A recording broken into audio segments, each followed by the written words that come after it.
Chapter 388. The interior of the volcano might be different from what many people imagined.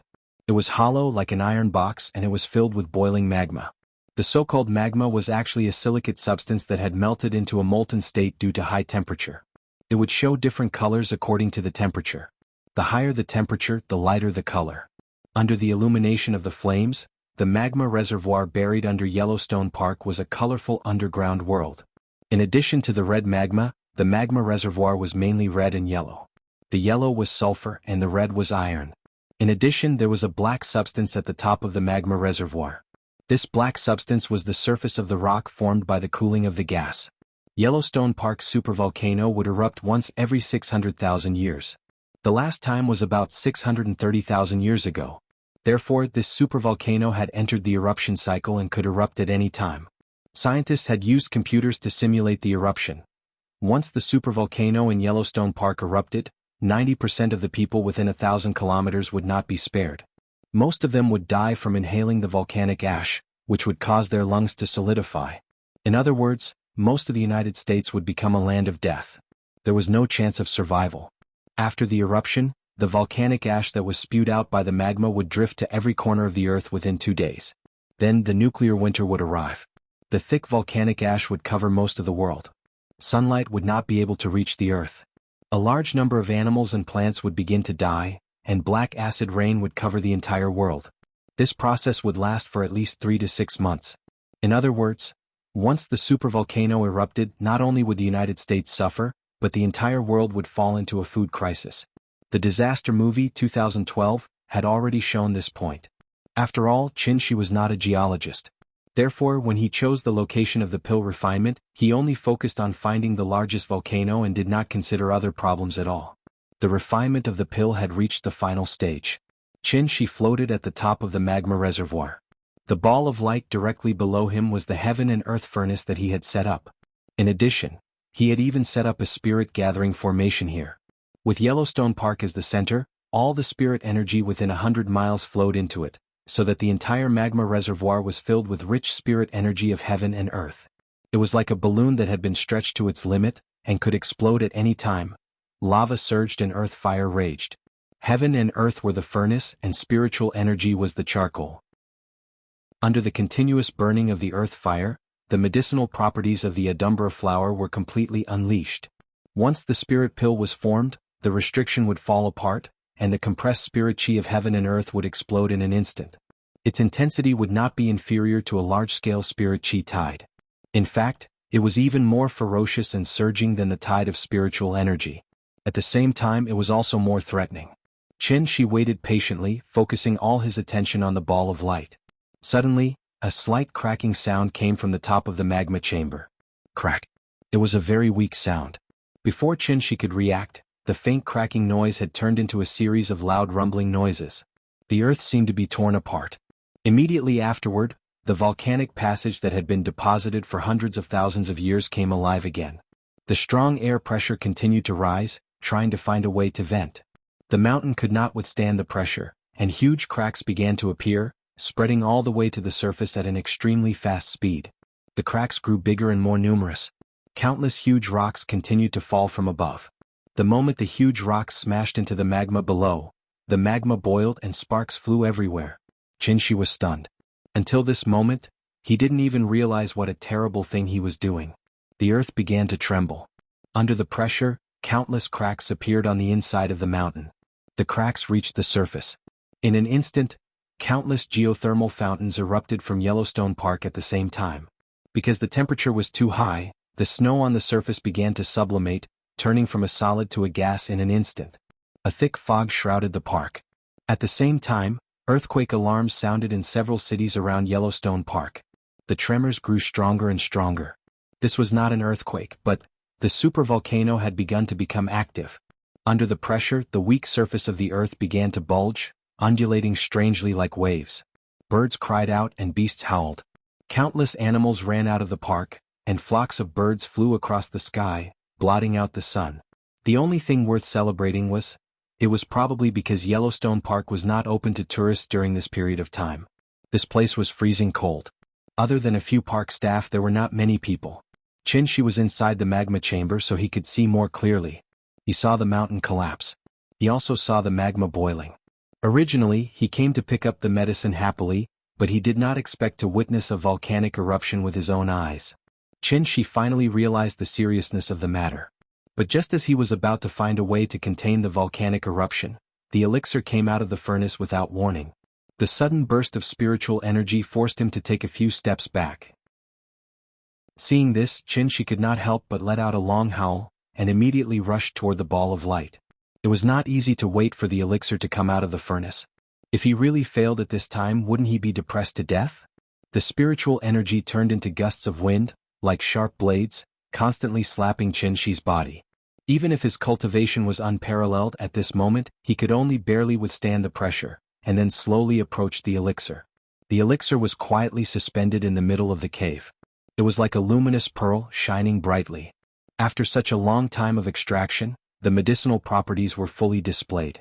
As soon as it came out, the magma chamber was filled with a refreshing smell. Just taking a deep breath of the aroma would make one feel refreshed and refreshed. The elixir was right in front of him. Thinking of the efficacy of this elixir, even Qin could not help but feel a little excited. As long as he took this elixir, then Ying would step into the diviner realm and condense the golden elixir. In a moment of excitement, Qin also used all his strength, and a burst of true essence energy instantly erupted from his body, not inferior to the spiritual energy tide. The energy was like a sharp knife, leading Qin all the way to the elixir. However, with every step he took, a layer of true essence in his body would be consumed. Finally, Qin flew near the elixir. The moment his fingers touched the elixir, the surging spiritual energy in the magma chamber seemed to have heard the call, and all of it converged into the elixir. The pressure suddenly disappeared. However, before Qin had time to be happy, the boiling magma below was like a fountain, and it suddenly spewed up into the sky. Why did the volcano not erupt?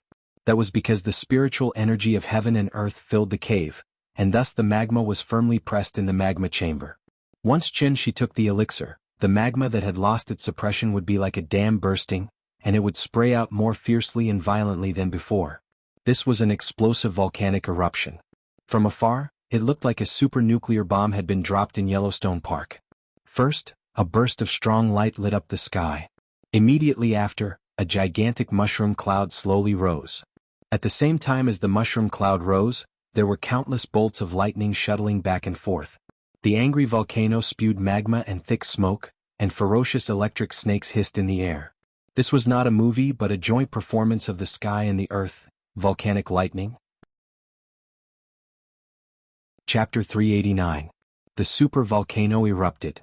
At that moment, the entire world seemed to have quieted down. The crater of the volcano was like a lit-up firework. First, it emitted a cloud of smoke that covered the sky, then it suddenly exploded into the sky. In an instant, a mushroom cloud formed by volcanic ash and steam rose into the sky, almost breaking through the clouds. Dark red magma spewed out along with the billowing black smoke. The red-hot rocks were pushed into the sky and exploded like fireworks, then fell in all directions. From afar, it looked like thousands of meteors had passed by, leaving streaks of fiery red marks in the sky. At the same time, the shock waves that accompanied the explosion spread out wave after wave. Countless boulders were blown away by the strong wind, and countless trees were uprooted. The accumulated snow on the ground turned into white smoke and drifted in all directions. At that moment, all living things cried out and the plants bowed their heads. Because sound traveled the slowest, after the shock waves exploded, the loud rumbling sound began to spread out in all directions. The entire earth was shaking violently. Magma spewed out from the crater of the volcano, black smoke filled the sky, and hot flames swallowed a large area of land. This was the anger of nature. All living things were destined to be doomed, and could only helplessly fall into this terrible disaster. This scene, it must be the so-called, the birth of a drought demon. Thousands of miles of land were barren. Starving people were everywhere and not even a blade of grass grew. Qin turned into a golden light and flew out of the thick smoke. When he saw the scene in front of him, he finally realized what he had done. The huge Yellowstone Park had become a purgatory. Magma spewed out from the crater of the volcano, spreading out wave after wave. Magma spread all over the ground like a bright red wound and blood was gushing out. This was definitely an accident. Qin looked at the scene in front of him, dumbfounded. After he came back to his senses, he began to think about how to remedy the situation. After all, he was not a patriot. Although the United States was annoying, the people of the United States were innocent. Chen Shi's worldview was not so twisted and dark. How to remedy it? This was really a problem. Volcanic eruptions were not short-lived, but rather a continuous process. Once this hole was opened, magma would continuously gush out from the ground. This would last for at least a few hours, at most a few days or even a few years. Rain could not extinguish a volcano. This was because volcanoes were not only found on land. There were also volcanoes under the sea. Even the sea could not extinguish a volcano, let alone a few heavy rains. Chen Shi looked at the crater with a worried expression. After thinking for a long time, he finally came up with the simplest and most violent method, and that was, he directly blocked the volcanic crater. Just like the pressure cooker, wouldn't the problem be solved once the lid was put back on? This restriction didn't even need to be too exquisite. It just needed to be hard and strong enough to withstand the pressure from the magma reservoir. Thinking of this, Chen Shi immediately began to work hard to arrange. As long as they acted quickly, they might be able to save many lives before the magma spread to the nearby cities. While Chen Shi was busy cleaning up the mess, Karakoram. This was a place Chen Shi was very familiar with. However, this place hid many secrets that no one knew about. It was cold here. Other than the snowy mountains that had not melted for thousands of years, there was only the blue sky and white clouds. There were many mountains here. After climbing over a tall mountain, one would see countless tall mountains. Above the white snow, in the middle of the vast mountain range, there was a seemingly ordinary 10,000-year-old snow mountain. It was not high enough, nor was it dangerous enough. In addition to this remote terrain, it did not even have a widely spread name. It was just the most inconspicuous mountain among the vast mountains. However, 10,000 years ago, it also had a very beautiful name, which was Floating Mist Mountain. The green grass could be waves and the blue sea could be dust. The green hills could be turned into a flowing ocean, and the sea could also be turned into the land where dust had settled. Tens of thousands of years had passed. The glory of Floating Mist Mountain had turned to dust with time. The current Floating Mist Mountain was probably just a barren snowy mountain. But today, however, this barren snowy mountain welcomed an uninvited guest. Jiang Yin. In fact, since the moment Wuxia attacked Daiyu Island, there was no such person as Jiang Fengyan in this world. A 20-year-old body and a 1,000-year-old soul. After a month of recuperation, Jiang Yin had completely adapted to this body, so with every movement he made, his body naturally exuded a weather-beaten feeling. Jiang Yin stepped on the snow and walked slowly, step by step. It was like an ant walking on a painting. Although it was small, it was very obvious. It seemed that this was not the first time Jiang Yin had come here. But perhaps because it had been too long, he would stop and look around after a few steps to make sure that he did not take the wrong path. He did not fly but walked slowly on the snow. But as he walked, Jiang Yan's figure actually disappeared into thin air just like that. Because he walked into a formation. The instant he stepped into the array formation, a passageway appeared before Jiang Yan's eyes. Jiang Yan did not even hesitate and walked straight into the tunnel.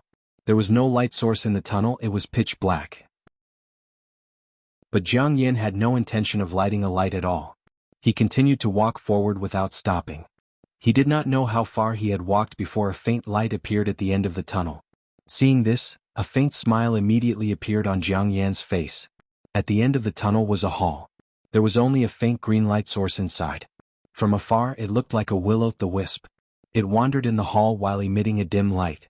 The moment Jiang Yan stepped into the hall, an old voice sounded in the hall. "Oh, who's here?" "It's me, Jiang Yan." The young man's voice was good.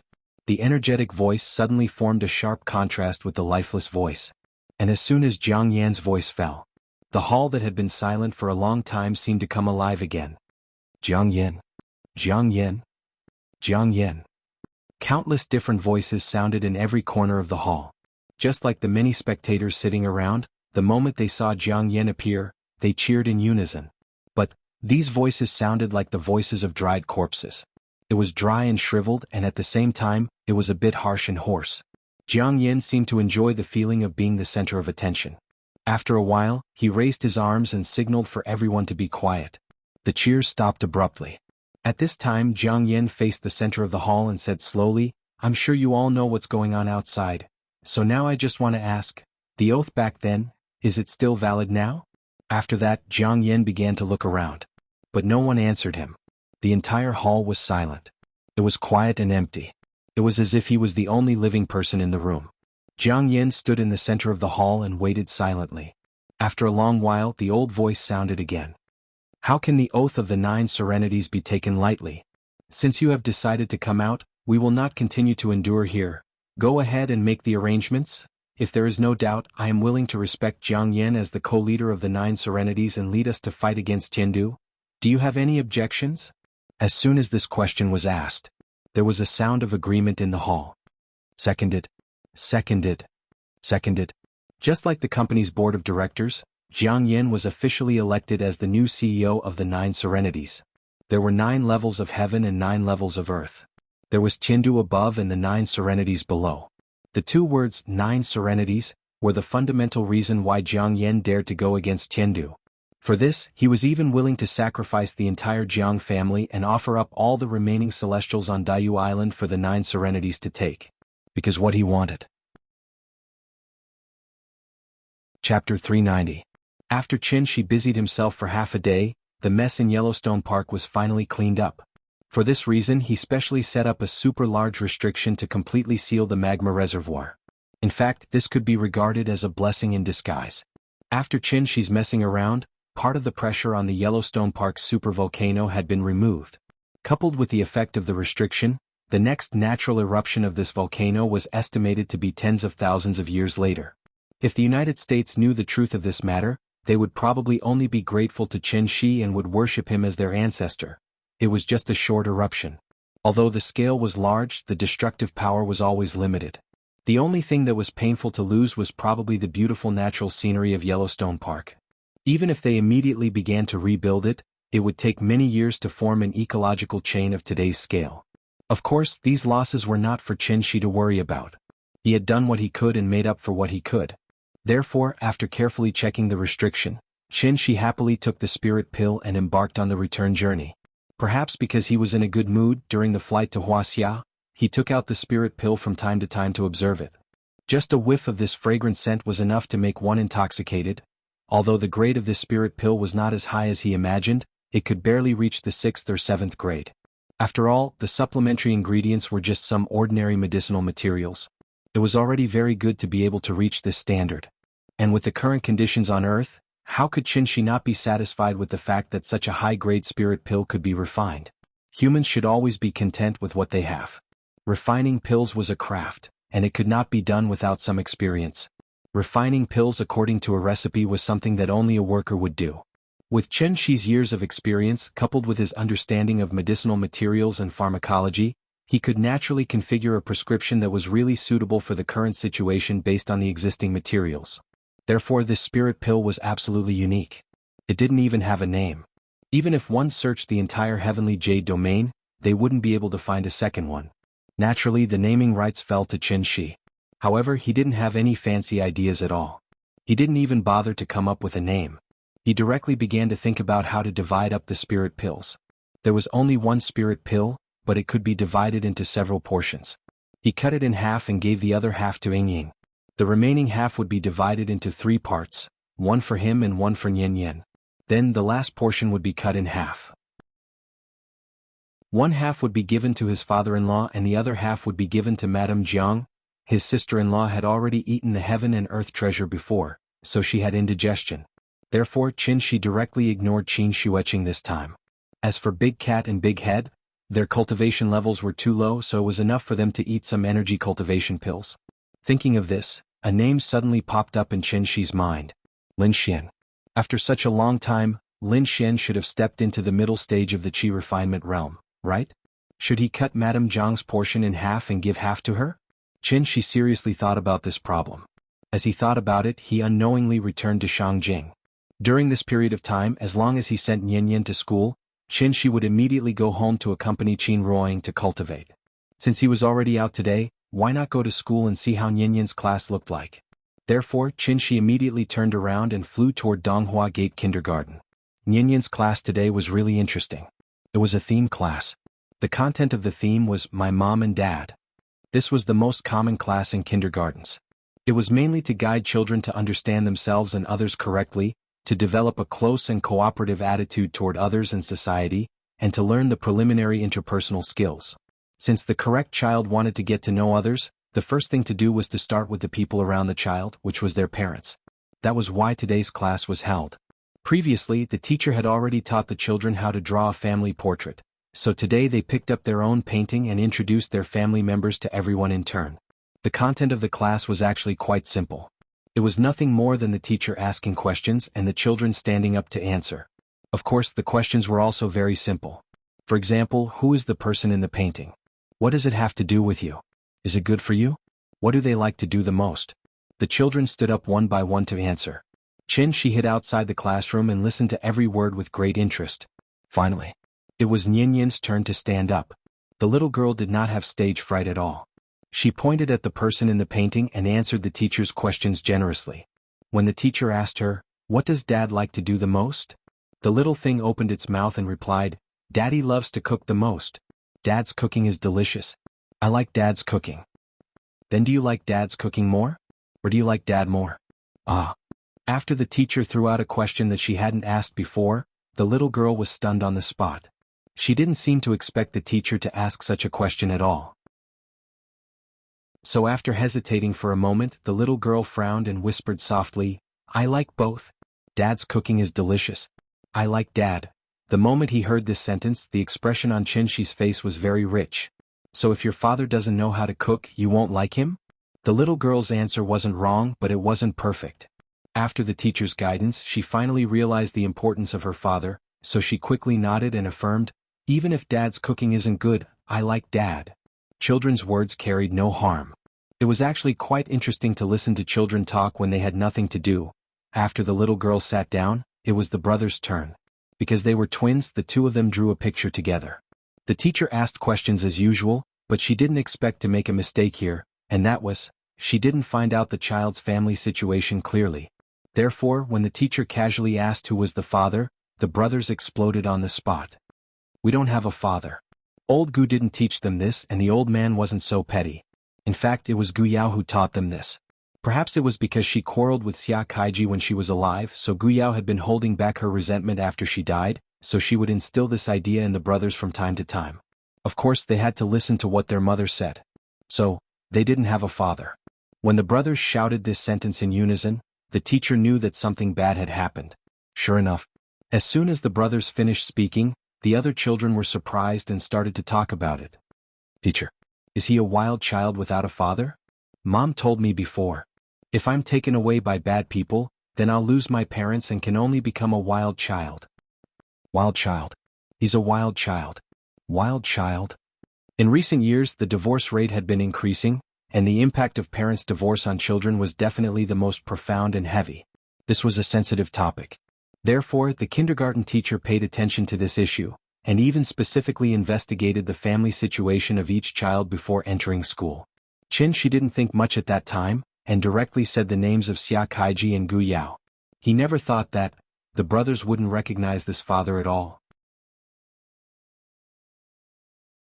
Chapter 391. Schools nowadays paid attention to humanized teaching. Whether it was kindergarten, primary school, or secondary school, a qualified teacher would always prevent the children from facing these problems directly.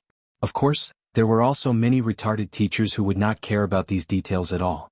Knowing that there were children in the class who had lost their father at a young age, the teacher still assigned similar essay topics such as, "My father," "Father, I want to tell you," "Father's love," and so on. If this was not retarded, then what was? How should the children write? Should they rely on their imagination to make it up? In fact, this was not an essay at all, but a sharp knife inserted into the children's chests.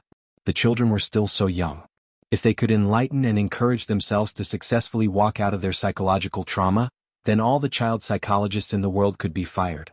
According to the education philosophy of Donghua Gate Kindergarten, this kind of situation was absolutely not allowed to happen. Once the principal found out, the teacher would immediately pack up and leave. Therefore, after hearing the brothers shout that they did not have a father, even the teacher was shocked. It was human nature to be exclusive. Most of the children in the class were either rich or respectable. They had lived in different circles since they were young, so naturally they were more exclusive than ordinary children. Without a father, the brothers were the outliers in the eyes of this group of children. Outliers would always be excluded. When the children shouted "wild children" for the first time, the brothers were labeled as outliers on their foreheads. Regarding this problem, the brothers were very calm. The two of them stood upright in the middle of the classroom, and there was no intention of avoiding the gaze in their eyes. Because in their eyes this was the truth. And the facts also proved that they only needed their mother and grandpa. Of course, the brothers did not have much of a reaction, mainly because they had not experienced what Nian had experienced. They had not been ridiculed and ostracized by children of the same age, so naturally, they did not understand that the words "no father" could not be said casually. The class suddenly became lively. Seeing this, the teacher could only quickly signal for everyone to be quiet. But at this moment, the little girl at the side suddenly flipped out. "Don't talk nonsense." Nian stood up from her seat and then shouted at the class with righteous indignation, "They are not wild children." The little girl was very angry. On one hand, it was because the two brothers were the closest to her. On the other hand, it was because she had a deeper understanding of the word "wild child." She didn't like those three words, so naturally she wouldn't allow others to say that about her little friend. Wenwen and Mingming's father is on a business trip. My father used to go on business trips too. He only returned after a very long time. That's why they called me a wild child. Let me tell you, I'm not a wild child. My father is back. He comes to school every day to bring me home. Wenwen and Mingming's father will come back too. I'm not a wild child. They are not wild children. We are not wild children. While speaking, the little guy suddenly burst into tears. After all, he was still a child. It was not easy for her to defend herself under such circumstances. After Nian's interruption, the teacher finally came back to his senses and immediately comforted her. Then the teacher used Nian's words and began to guide the children in the class. Everyone's parents were not at home sometimes, so they couldn't be called wild children because of that, right? In order to prevent the two brothers from causing trouble again, the teacher didn't even dare to let them speak again. He directly let them sit back in their seats and play a little game with Nian. When Nian gradually stopped crying, the teacher decisively changed the theme of the day, and then led the children to sit on the small train outside the house. There were 3 teachers in a class. The main teacher made such a big mistake, so the teachers in the side class should report it to the principal. But considering that everyone was in the same boat, the teachers in the side class concealed this matter. The small disturbance soon subsided. Nian's little face showed a smile again, but the two brothers' faces showed a thoughtful expression.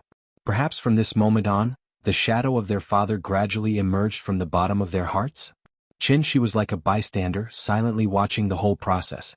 To be honest, when he saw Nian stand up and passionately defend the two brothers, he, as a father, was really shocked. That feeling was hard to describe. In short, Nian's performance today made him very satisfied. He didn't raise his daughter in vain. Dad will always love you. Forever and ever. Happy she called the big cat who had been squatting on the wall pillar and dozing off. Then he scraped a layer of skin from the elixir and threw it to the big cat. This guy was lying on the school wall every day doing nothing but sleeping. Today the leader happened to be inspecting, so he was happy and gave it such a big gift. It was really a blessing from the sky. The big cat happily jumped around Chinshi's feet like a dog. Chinshi was waiting for the little guy to finish school while thinking about the two brothers. He really had to find time to talk to old Gu. Regardless of the grudge between Xia Kaiji and Gu Yao, the child was innocent. How could he instill such thoughts in the child? This kind of thinking was unacceptable. Chinshi was seriously thinking about the child's education, but he didn't notice. He hadn't been in seclusion for a long time to seek a breakthrough. He clearly had an epiphany some time ago on Daiyu Island. Now he only needed to concentrate on seclusion, and the day he came out would be the day he reached insightful emptiness. But even so, Chinshi still didn't plan to go into seclusion. Because he had to pick up Nian from school every day, cook for Nian, and play with Nian. These trivial matters took up too much of his time, and made him live more and more like an ordinary person. The life of an ordinary person was trivial, nothing more than some household chores. He could even do nothing all day, just stay outside Nian's classroom and watch his daughter grow up day by day. Actually, to put it bluntly, in his current state he didn't deserve to be a cultivator at all. Cultivation didn't just fall from the sky, it had to be accumulated bit by bit. It was also because of this that Qin Shueching sometimes felt very strange. Did Qin really not need to cultivate? Nian was very cute. But because of Nian, did he really have to completely give up on cultivation? As a qualified martial arts fanatic, her sister-in-law really didn't understand Qinshi's approach, so she also talked to Qinshi. In this regard, Qin Shi's attitude was more resolute than she imagined. Yin Yin was indeed more important than cultivation. If he had to choose between Yin Yin and cultivation, Qin Shi would also choose the former without hesitation. You say it's trivial, but I say it's deep and meaningful. Probably only Qin Shi himself could understand the meaning behind it. You're under too little pressure. This was the last sentence Qin Shueqing said to Qin Shi before she went into seclusion. Because in her opinion, Qin Shi was simply a nouveau riche. Once he had a little money, he began to forget himself. He was busy taking the child around all day and didn't care about his own career at all. One had to know that his current stability came from his previous accumulation. Once these accumulations were exhausted, was he going to take the child and sell vegetables on the streets? This was the difference in values. Chapter 392. December 22nd, Winter Solstice. Although this year's winter came late, the snowfall was not much worse than last year's. Snow fell like goose feathers. After a night, a thick layer of snow piled up in the alley. The little guy had been talking about skating all day, but he did not know that the ice rink in Hohai would not open for another month. Everything was the same as usual. After the little guy cuddled with Qin Shi as usual, he got up and went to school. Qin Shi stayed behind the wall until he finished watching the little guy do his morning exercises. Then he slowly strolled back to Dongming Alley like an ordinary person who got up early for a walk.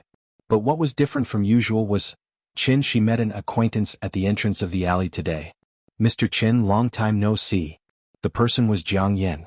Jiang Yan was wearing a long black down jacket and a gray wool hoodie on his head, hiding his long hair. Jiang Yan's current appearance.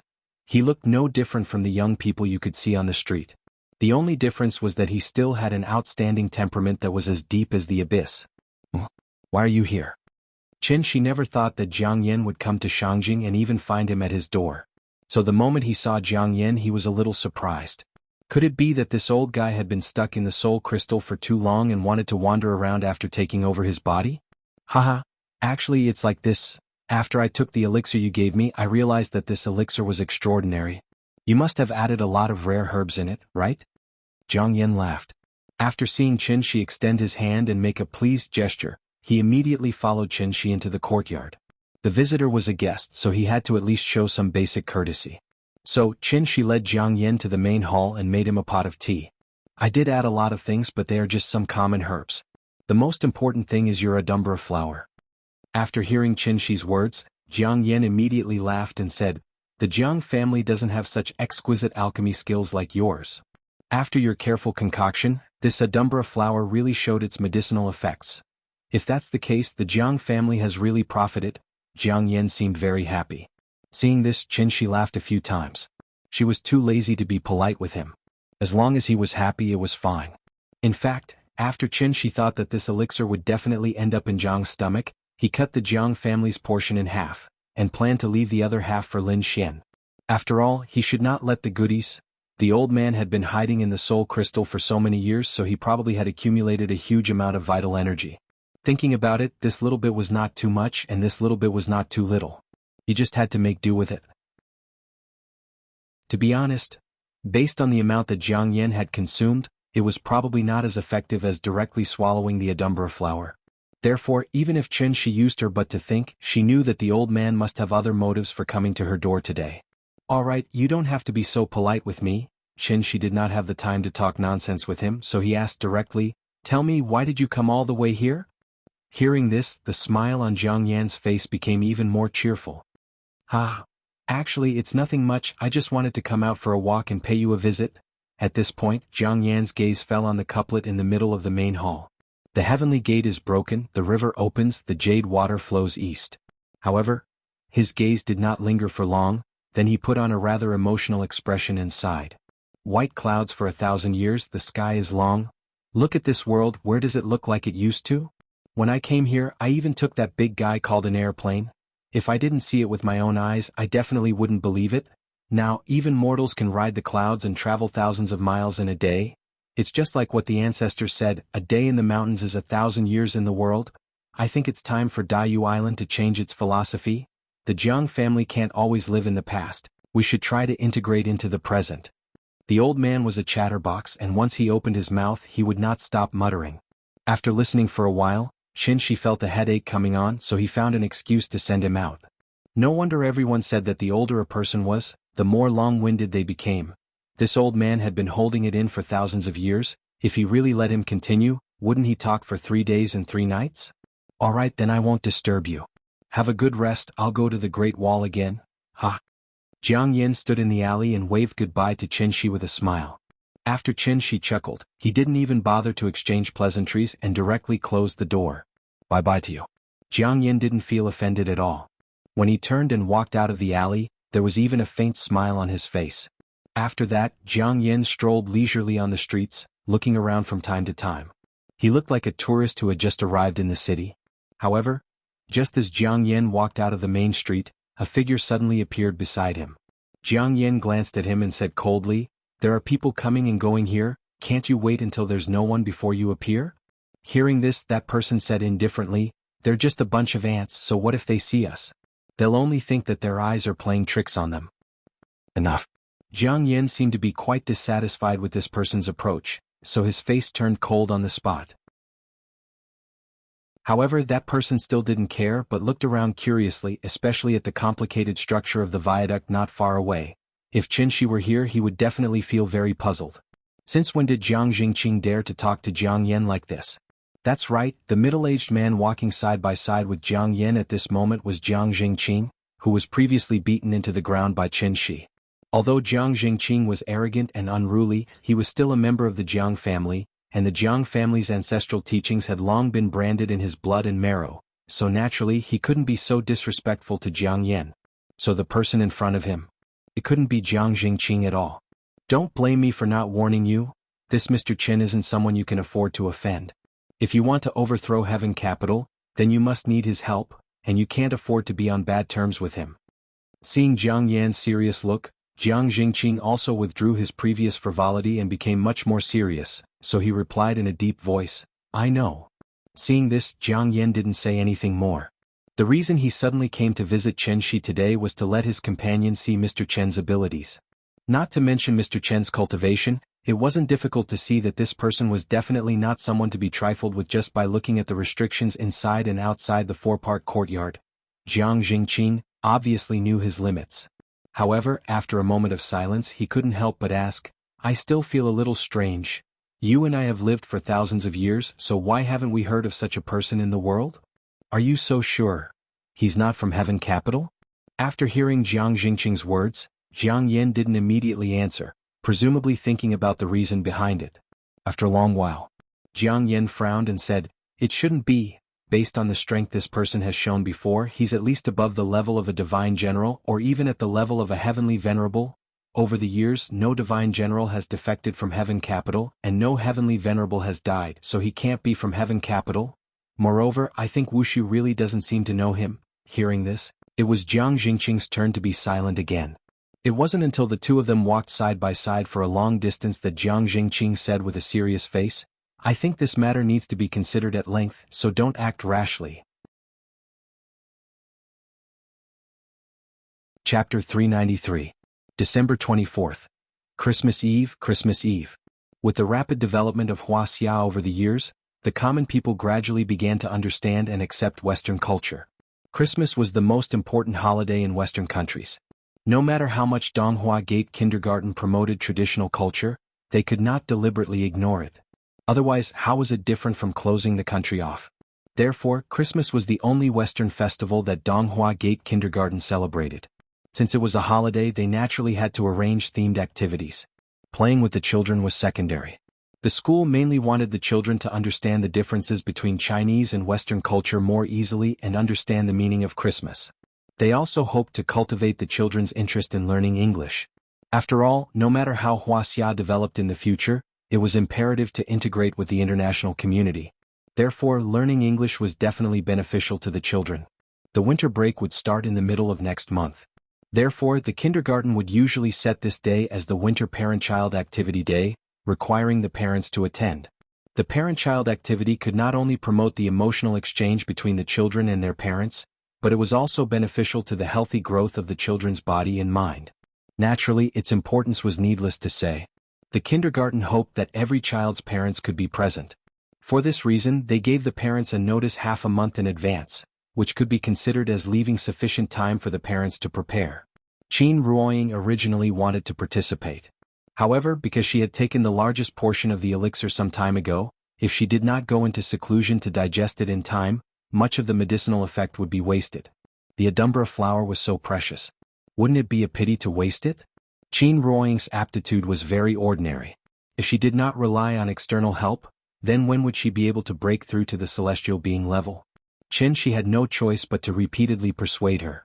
After the little fellow said that she must let her mother have a good rest, Qin Ruoying reluctantly returned to her room and went into seclusion. Qin Ruoying could not be present, and she had other arrangements that day. Therefore he had to find someone to take care of Nian for him temporarily. This important task, naturally it fell on his sister-in-law's shoulders. For this, she specially called out his sister-in-law, who was in seclusion. Qin Xueqing had always been impatient with Nian, as if she didn't like children. However, she knew very well, Qin Xueqing was a typical example of a woman who said she didn't want to, but her body reacted honestly. Nian was taken care of by her sister-in-law, but the brothers were in trouble. The last time the two of them complained in the classroom that they didn't have a father, so she wanted Xia Kaiji to attend the Christmas party in person, hoping to ease the estrangement between father and son. After all, blood is thicker than water. When she proposed this idea, although Gu Lao still felt a little uncomfortable in his heart, he did not speak out against it. On the other hand, the reaction of the two brothers was obviously a bit too extreme. We don't have a father. No, there isn't. We don't want daddy. I just want my mother. The two brothers said one after another, and no matter what, they refused to acknowledge this father. This made Xia Kaiji, who was hiding outside the tea house, so sad that he shed tears. When he received Shi's call, Xia Kaiji was full of joy, thinking that Gu Lao had finally forgiven him. Unexpectedly, the children actually refused to acknowledge him. How could Xia Kaiji not feel sad? Shi tried to persuade the two brothers, but how could children easily give in when they were stubborn? Whoever tied the bell should untie it. Shi suddenly thought of Gu Yao, so he used the soul crystal to directly summon Gu Yao's soul back. After this period of recuperation, Gu Yao more or less recovered some of her consciousness. After being summoned by Shi, she quietly floated over the tea house and saw everything that happened in front of her with her own eyes. Gu Lao sat in the booth sullenly. The two brothers stood on the side crying endlessly. Xia Kaiji hid in the corner and silently wiped his tears. From the day she passed away, this happy family had already been shattered. Gu Yao was just an ordinary person without the support of a profound cultivation base. Even with Shi's help, how long could her soul last? 3 years? 5 years? Or 10 years? In the end, she would disappear from the world just like water evaporating. Not a single trace of her could be found. She was gone, but the children were still there. Even after 10 years, they would only be 15 or 16 years old teenagers. Gu Lao was already old. Did he really want them to grow up alone like wild children without anyone to rely on? Gu Yao was persuaded by Shi, and she finally figured it out. After the resentment that had shrouded her heart for a long time dissipated, her soul seemed to be a little purer. Then Gu Yao quietly came to the two brothers.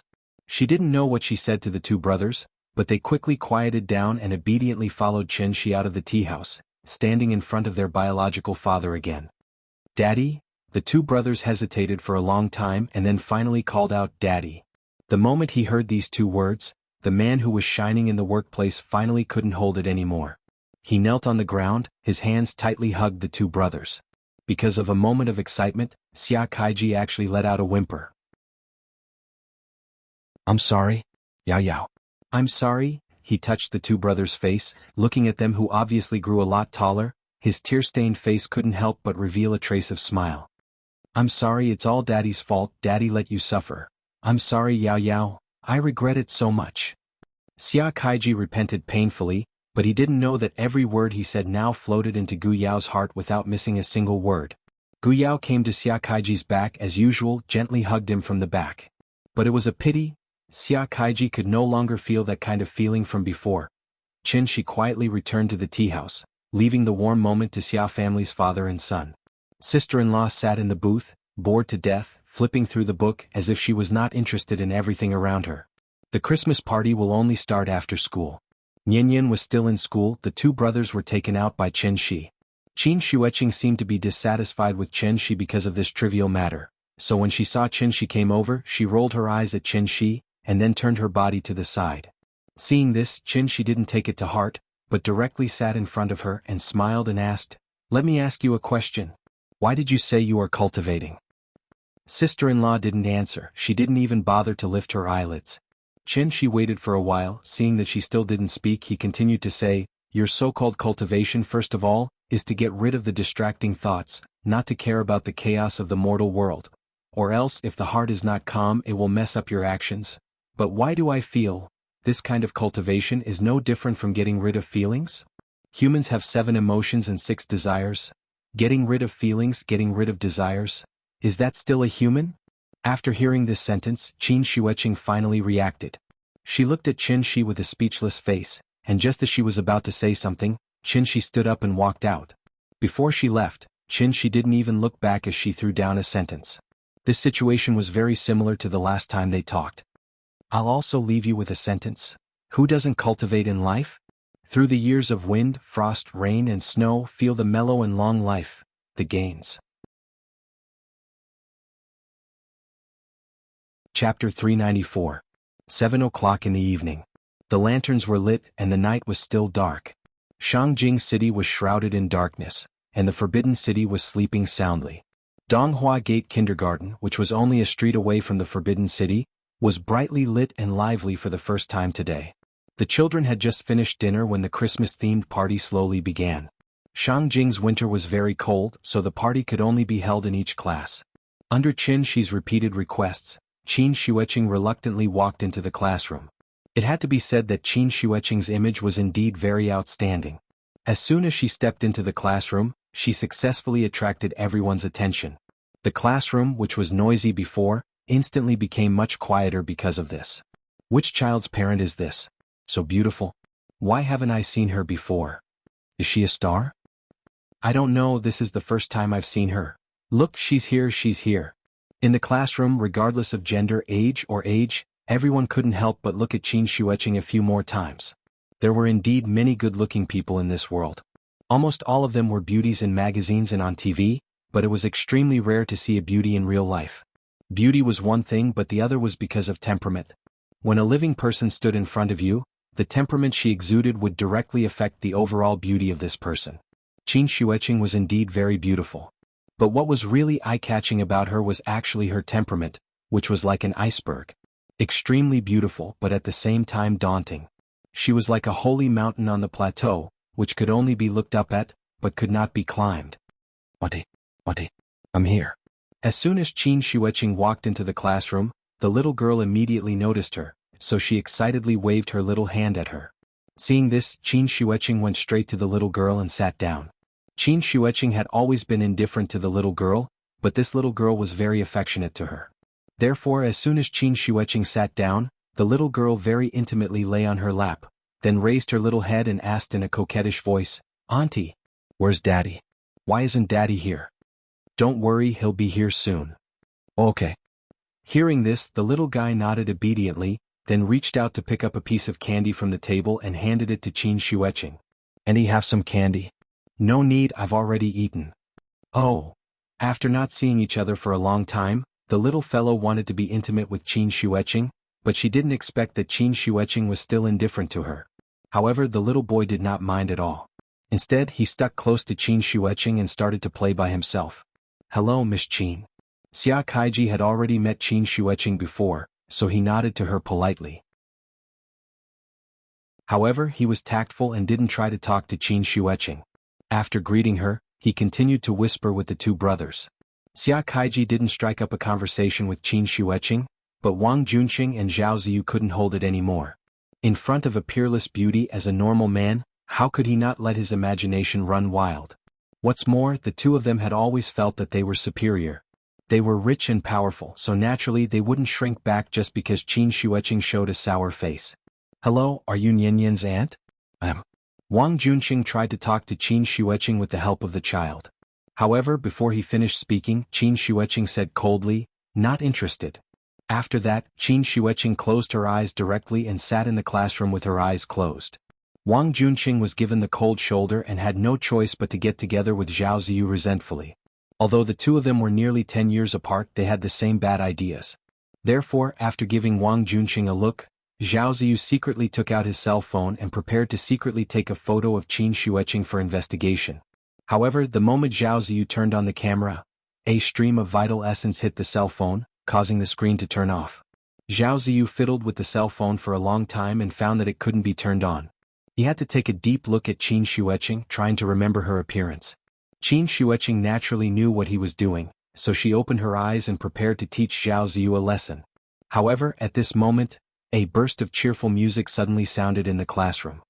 Ding ding dang, bell ding dang, how happy we are skiing, we sit on the sleigh. Ding ding dang, bell ding dang, how happy we are skiing, we sit on the sleigh. The moment the accompaniment of ding ding dang sounded, all the children in the class sang together with the teacher. This was a surprise prepared by the teacher for the parents. The moment the music sounded, the Christmas lights in the classroom were all lit up. After the teacher took out the Christmas spray and sprayed it on the glass, the atmosphere in the classroom was suddenly pushed to the highest point. Every child's face was filled with the most enthusiastic smile. Since it was a parent-child activity, naturally parents and children had to play games together. The content of the game was very simple, which was to ask parents to accompany their children to make a Christmas card. Looking at the scissors, glue, colored pens, and socks on the table, Qin Xueqing's expression froze on the spot. When had she ever made these things in her life? But she had no choice. She had already promised Chen Shi that she would take care of Nian Yan for him.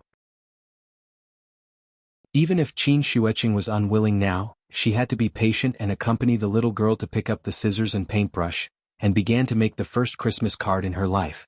While teaching everyone how to make a card, the teacher told a short story about Christmas on the podium. The most attractive one was, of course, Santa Claus, who gave gifts to every child on Christmas Eve. After telling the story, the teacher motioned for everyone to stop what they were doing for a while, and then announced loudly, "Children, look who's here." After that, the teacher pointed to the door of the classroom. Then a Santa Claus, wearing a red coat and a long white beard, appeared outside the door. Santa Claus? The moment Santa Claus appeared, the children were in an uproar. He held a big red bag with many small gifts in it. As soon as he entered the classroom, he began to give the children gifts, and at the same time he gave them an apple that meant peace. Finally, Santa Claus came to the little girl. The little girl eagerly took the apple from the old man's hand, looked up, and found that the face hidden under the beard was particularly familiar. Dad? He was indeed a biological child. Even if Chen Shi was wearing a beard, the little girl still recognized him at a glance. Dad. The little girl excitedly jumped up and was about to go forward and hug Chen Shi, but Chen Shi made a shushing gesture to her. Shoo, don't let others know that Dad is Santa Claus. This is a secret. If you tell others, Dad can't be Santa Claus. Hearing this, the little girl suddenly nodded quickly like a chicken pecking at rice. I won't say. For the little girl, there was obviously nothing more surprising than her father being Santa Claus. The little girl was so happy that she couldn't close her mouth, but her sister-in-law had a speechless expression. She never thought. Chen Shi asked her to come out and take care of Nian Yan, just to make a cameo appearance as Santa Claus tonight? Did he make a mistake? In fact, since the school proposed the Christmas-themed party, Chen Shi went to discuss with the teacher, hoping that he could make a cameo appearance as Santa Claus. Originally, Santa Claus was to be played by the kindergarten staff, but since there were children's parents who were willing to make a cameo appearance, the teacher naturally wouldn't reject, and so today's event happened. Of course, this secret couldn't be known by the other children, otherwise they would be envious. This was the surprise that Chen Shi specially prepared for Nian Yan. From the little girl's reaction, his goal was achieved. Therefore, the first surprise that Nian Yan experienced in her life. Chapter 395. Since she found out that her father was Santa Claus, the little girl had been very excited. She wanted to share the joy in her heart with the two brothers, but she had scruples about Chen Shi's warning just now, so she could only hold her little face and wriggle with excitement all night. Maybe it was because Qin Xueqing was sitting next to her today, so when the little girl drew the Christmas card, she specially drew it for her. This is Dad. This is Mom. This is Auntie. After drawing the card, the little girl handed the card to Qin Xueqing as if she was presenting a treasure. When Qin Wanqing saw the little red person with a big belly on the card, the corners of her mouth couldn't help but reveal a faint smile. Wasn't this chubby Santa Chen Shi? looking at Nyenyen's little face that had turned red because of happiness. Suddenly, Qin Shueqing seemed to finally understand Qin Shi's idea. With such a daughter, what more could a man ask for? It was said that a daughter was her father's little lover in his last life, wasn't it, because the first man in the world who saw her smile or cry was her father. The first man in the world who hugged her and kissed her was her father. The first man in the world who dared to say to her that he would always be by her side was also her father. Her father was her daughter's most firm and dependable support, and also the most affectionate and sincere man in the world to her. Only her father would care about her and love her without asking for anything in return. Her father would never be like other men. Yesterday he kept saying that he loved you, but today he would stab you with the sharpest knife. In short, no matter what her father did, he always had only one starting point, and that was for the good of his daughter. As for whether his daughter could feel and understand the strong father's love in it, it was obviously another matter. A father's love was like a mountain, and a mother's love was like water. The mountain was high, mighty, and magnificent. The mountain was high, and the scenery was moving. The water was good, and the flow was meticulous. It was trickling, soft, and flowing continuously. This was a Christmas full of joy and joy. After the cards were finished, the teacher asked the children to give the cards to the people they wanted to give them to the most. Some children, under the guidance of their parents, gave the cards to their teachers. Some of the children gave the cards to their parents. Only the little girl did not do so. Instead, she put the greeting card into her small school bag. The teacher noticed her unusual behavior, so he came to her side and gently asked her who she wanted to give the card to. Hearing this, the little girl stared at her with her big eyes and asked in confusion, "Teacher, didn't you say that if we give the patients a card, they will get better faster? Mom is sick. I want to give this card to my mother. That way Mom will recover faster." After saying that, the little girl patted her school bag like a treasure. It seemed that she had high expectations for this greeting card. Qin Shi had lied to her that her mother was sick, and the little girl had always kept this matter in her heart. Patients needed more care and attention. This 5-year-old child had already learned how to care for others. Qin Shueqing fell silent. She gently stroked the little fellow's head but didn't say a word, because she finally understood what exactly was his sister searching for back then. 10,000 Holy Valley was too cold. The stubborn feudal clan rules restricted her thoughts. So all along she only had one pursuit in her heart. That was to cultivate, cultivate, and cultivate again. Why cultivate? To ascend. But wasn't ascension another form of liberation? It was only at this moment that Qin Shueqing truly saw her own heart clearly. She seemed to be strong and decisive, but in fact she was much weaker than Qin Ruoying. At least, her sister could violate the clan rules in order to pursue what she wanted, but she could only numb herself by cultivating day and night. Just like what Qin Shi said, humans had 7 emotions and 6 desires. This was an unavoidable fact. If one extinguished their emotions and desires, would they still be human? Looking at Nyenyen's innocent and beautiful smile, Qin Shueqing suddenly felt enlightened.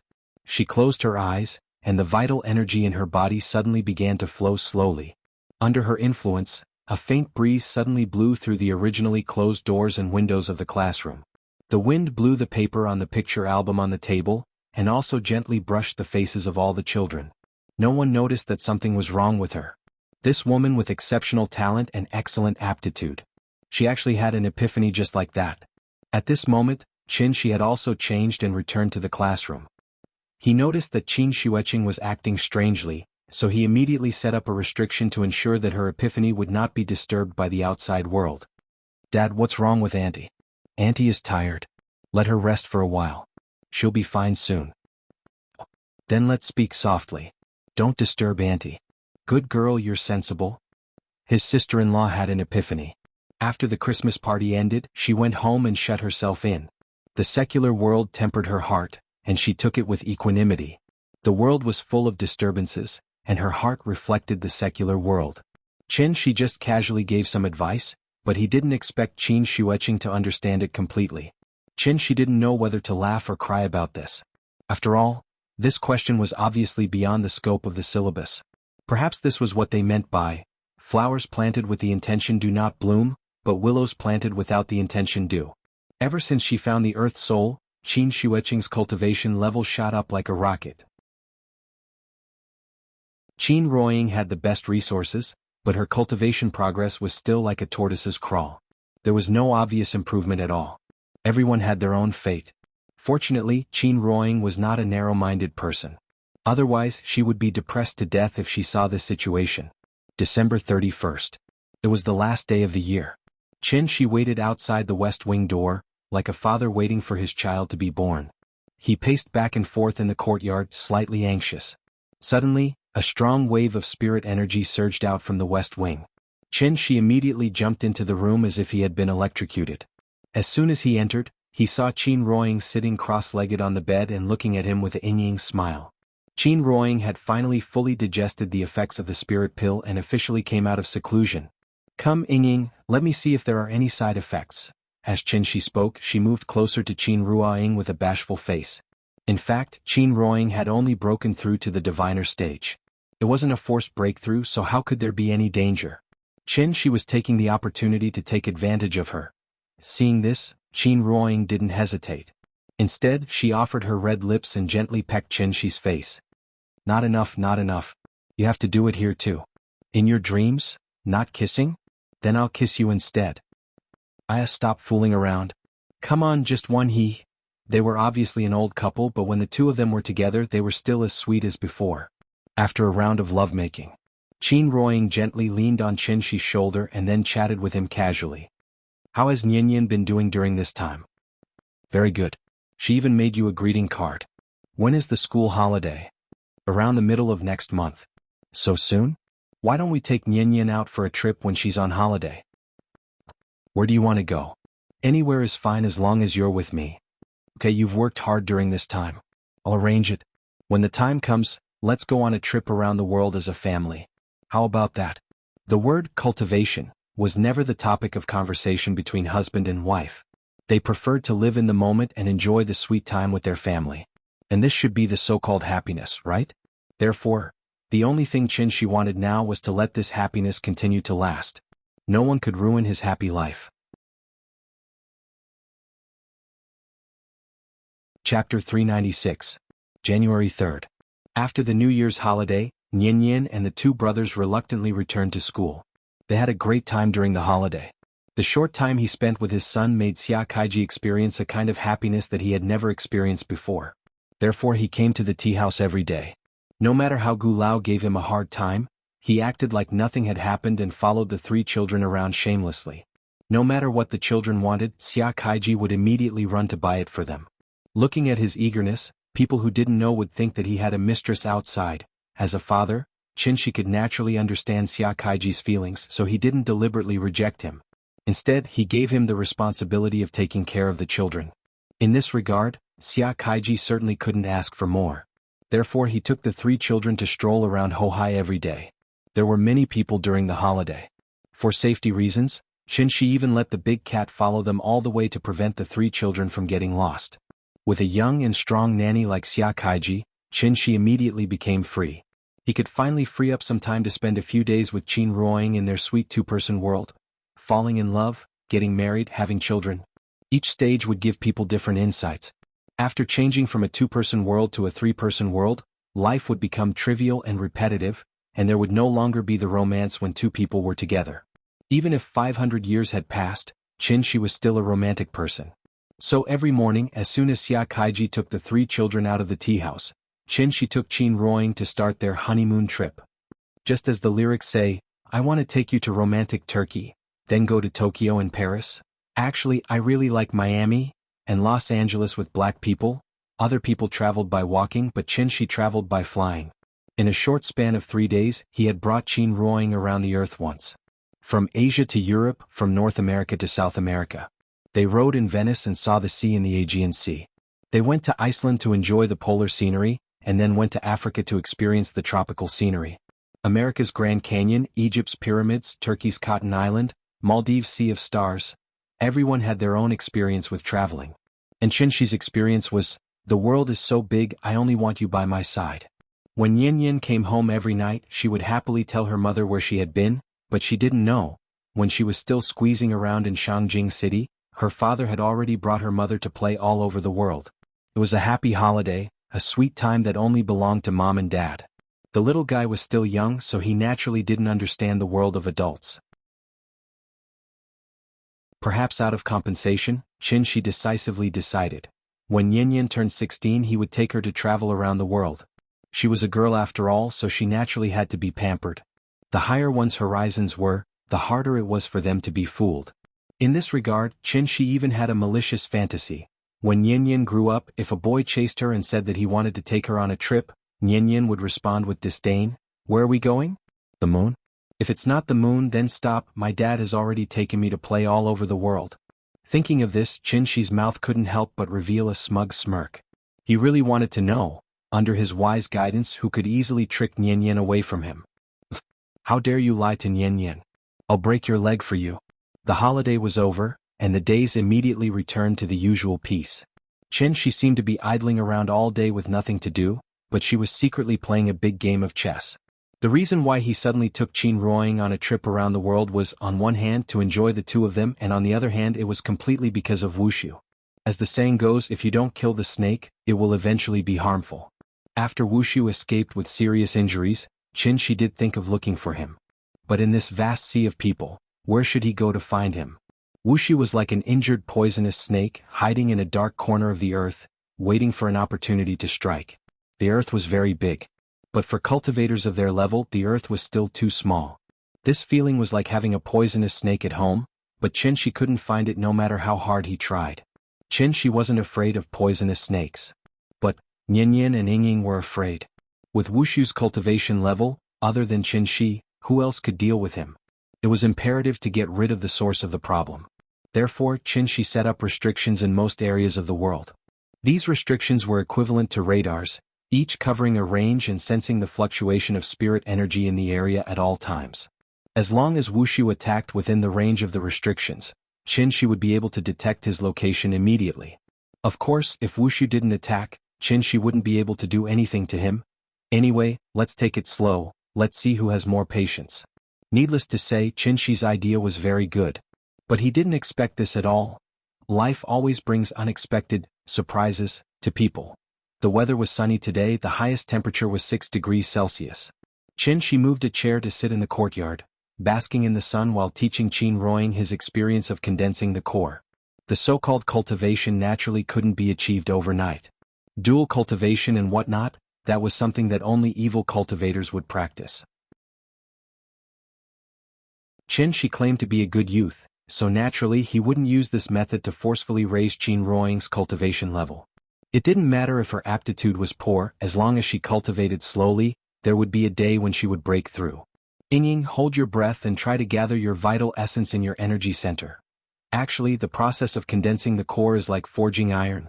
Only through repeated tempering and hammering can the impurities in the iron block be beaten out, thus making the treasured sword sharper and sturdier. Qin explained in an easy-to-understand way so that Qin could understand more easily.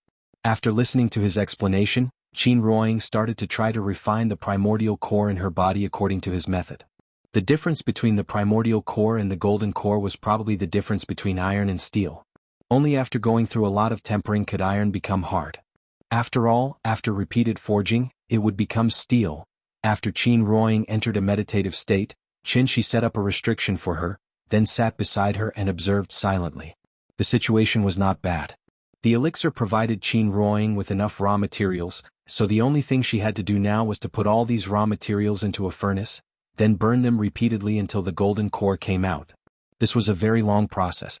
Qin watched for a while, and after confirming that Qin did not go astray, he closed his eyes and started his own cultivation.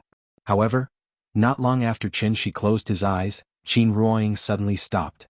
She suddenly opened her eyes, then as if she was feeling a little uncomfortable, she subconsciously reached out and rubbed her forehead. Ying? What's wrong? Are you not feeling well? Qin sensed that something was wrong with her, so he immediately jumped up from his chair and appeared directly beside Qin, then gently pressed his hand on her back. My head is a little dizzy, do I have a fever? Qin rubbed her head, then forced a smile at Qin. What fever? You're already a diviner. How can a diviner fall sick? After saying that, Qin closed his eyes and began to sense if there was a spirit energy tied in some corner of the earth. However, after searching for a while, he did not find any signs of a spirit energy tied. It was as if the entire earth had fallen asleep. It was quiet and peaceful. Qin was a little confused. However, just as he was feeling very confused, Qin Ruoying suddenly closed her eyes and fainted beside him. Chapter 397. The moment Qin Ruoying fainted, Qin Shi was completely stunned. He subconsciously reached out to support Qin Ruoying, but at the same time he looked up at the sky. It was winter at the moment, but the sky in Shangjing City was blue and white, clear and boundless. The warm winter sun emitted a warm golden light. It should have been a leisurely and comfortable afternoon, but a trace of coldness gradually rose from the bottom of his heart. He picked up Qin Ruoying by the waist and looked at his lover leaning unconsciously on his shoulder. At this moment, his mind was completely blank.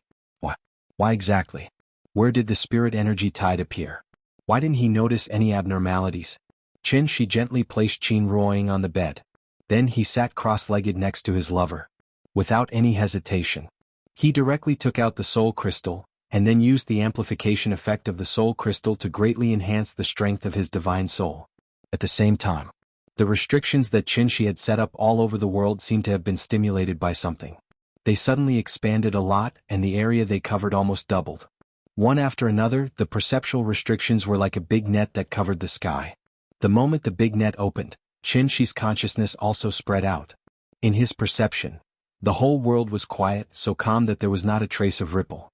Qin Shi did not believe it, so he mobilized his divine soul with all his strength, trying to bring the whole earth into his perception range. However, how big was the earth? The 7 continents only occupied 29% of the area, and the remaining 71% was all ocean. Qin Shi was already struggling to perceive the 29% of the land, so how could he forcibly perceive the rest of the ocean? This was not a battle, and it had nothing to do with the accumulation of true essence. It was purely relying on the perception of the divine soul. This level of consumption had completely exceeded the limit of what he could bear. Therefore, after holding on for a few minutes, Qin Shi's 7 orifices began to strangely bleed. Fortunately, Nian was not at home at the moment. Otherwise, wouldn't she be frightened by his current appearance? Qin Shi gritted his teeth and persevered for a long time. In the end, because his spirit was unable to bear the burden, he had no choice but to stop this dangerous action. There was no sign of the tide surging, but Qin Ruoying still fainted because of dizziness. No matter how slow-witted Qin Shi was, he should have figured out the reason by now. It turned out that he had been looking in the wrong direction. Previously, whenever Qin Ruoying felt dizzy, it must be when the tide was surging and the gate of heaven was about to open. This also made Qin Shi fall into a misunderstanding, thinking that Yingying's illness was related to all of this. In fact, the spirit qi tide was a blessing given to cultivators by the heavens. How could it bring bad effects to people?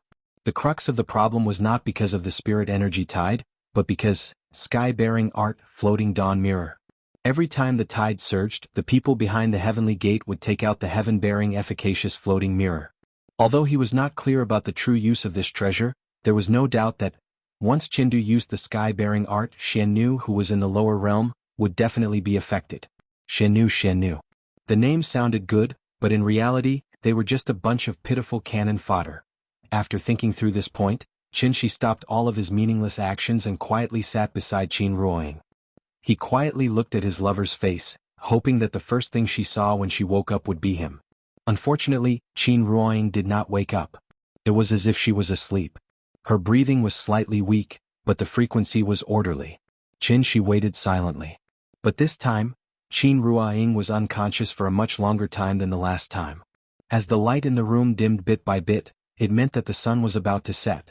Ring ring ring, suddenly a melodious ringtone sounded. It was Qin Shi's cell phone. At this moment, as if he had just woken up from a dream, he suddenly realized, Nian was out of school. As expected, the moment Qin Shi picked up the phone, the little fellow's sweet voice sounded from the other end of the phone. Daddy, where are you? We're out of school. Daddy was delayed by something. I'll come pick you up now. Wait for Daddy for 1 more minute, okay? Okay. After hanging up the phone, Qin Shi lowered his head to look at his lover who was still in a deep sleep. After gently kissing her forehead, Qin Shi's figure suddenly disappeared from the room. When he appeared again, he was already outside the school gate. Daddy. Daddy. Daddy. Daddy is here to pick me up. Goodbye, teacher. As usual, the moment the little fellow saw Qin Shi, she immediately raised her little hand, stepped forward and ran towards him excitedly.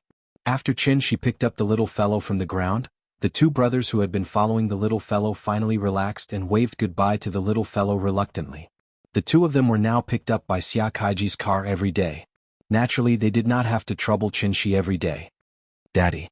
Teacher taught us how to sing today. And? What song? Two tigers. After saying that, the little fellow grinned very proudly. If it was in the past, Qinshi would definitely accompany her to sing all the way home. However, to the little fellow's disappointment, Qinshi just nodded casually today, and then there was nothing else. Seeing this, the little fellow was obviously a little unhappy. Just as she was about to flare up, the little fellow suddenly seemed to have thought of something, so she immediately shut her little mouth and quietly lay on Qinshi's shoulder. The teacher said, "Everyone has a time when they are in a bad mood, even Daddy and Mommy are no exception.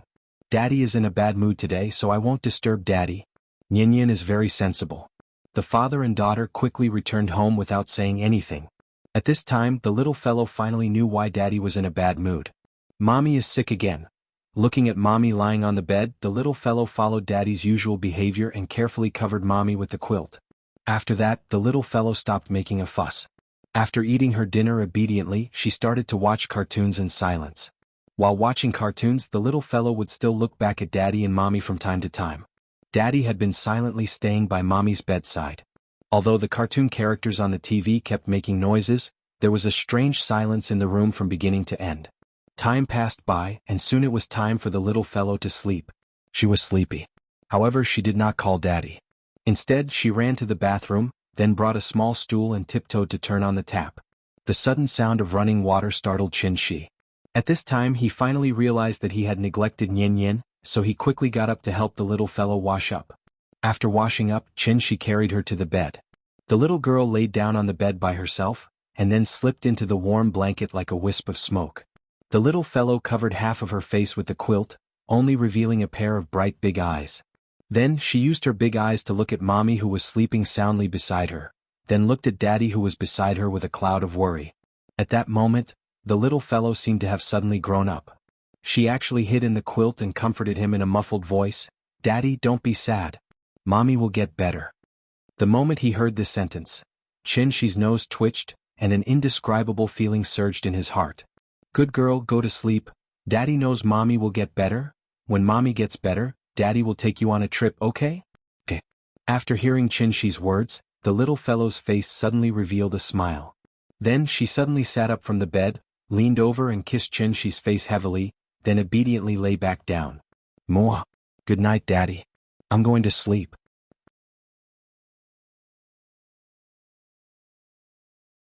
Chapter 398. The little fellow was sensible. In addition to knowing not to cause trouble for Dad, she even learned how to comfort Dad. Therefore, after Yin entered that sweet dreamland, Qinshi let out a soft sigh in this dark room. "Dad, don't be sad, Mom will get better."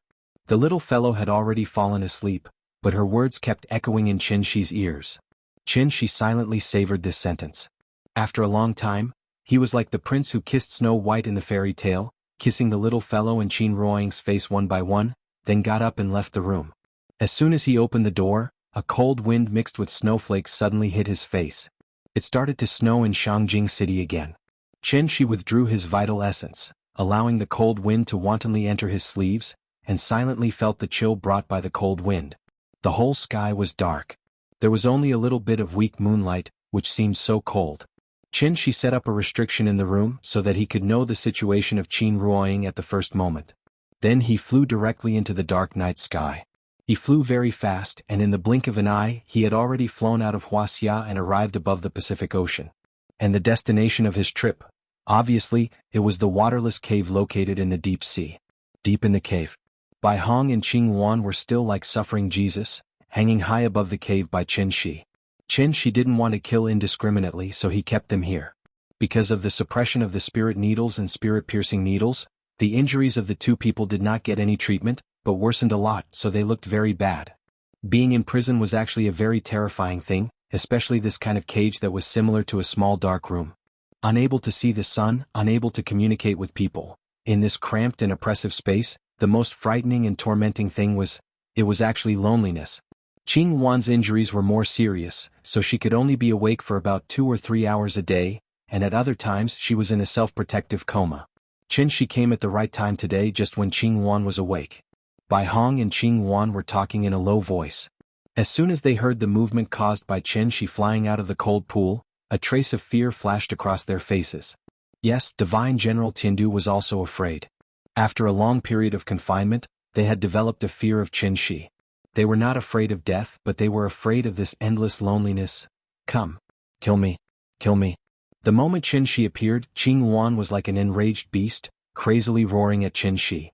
As he roared, he spat at Qin Shi in an attempt to infuriate Qin Shi so that she would kill him. Do you want to die so much? Then I to you, Qing to Tiandu to Tiandu to be to kill to Tiandu to die to be killed. Then a stream of qi like a heavy hammer smashed into Qing Wan's chest. Qing Wan was already injured, and after suffering such a heavy blow, she immediately spat out a large mouthful of blood. She could only hang her head weakly, and it seemed that she had lost half of her life. Stop. You're going to kill him like this. Seeing this, Bai Hong could not help but be anxious. Although she also had the idea of dying early and being free, it was just a thought. Even ants craved for life, not to mention them, the divine generals. Bai Hong did not want to die, and was even more unwilling to see Qing Wan die in front of her. Qin Shi would not come for no reason. Today he suddenly came, there must be something to ask. Therefore, after a strong struggle in her mind, Bai Hong asked in a tone that was close to begging for mercy, "What do you want to know?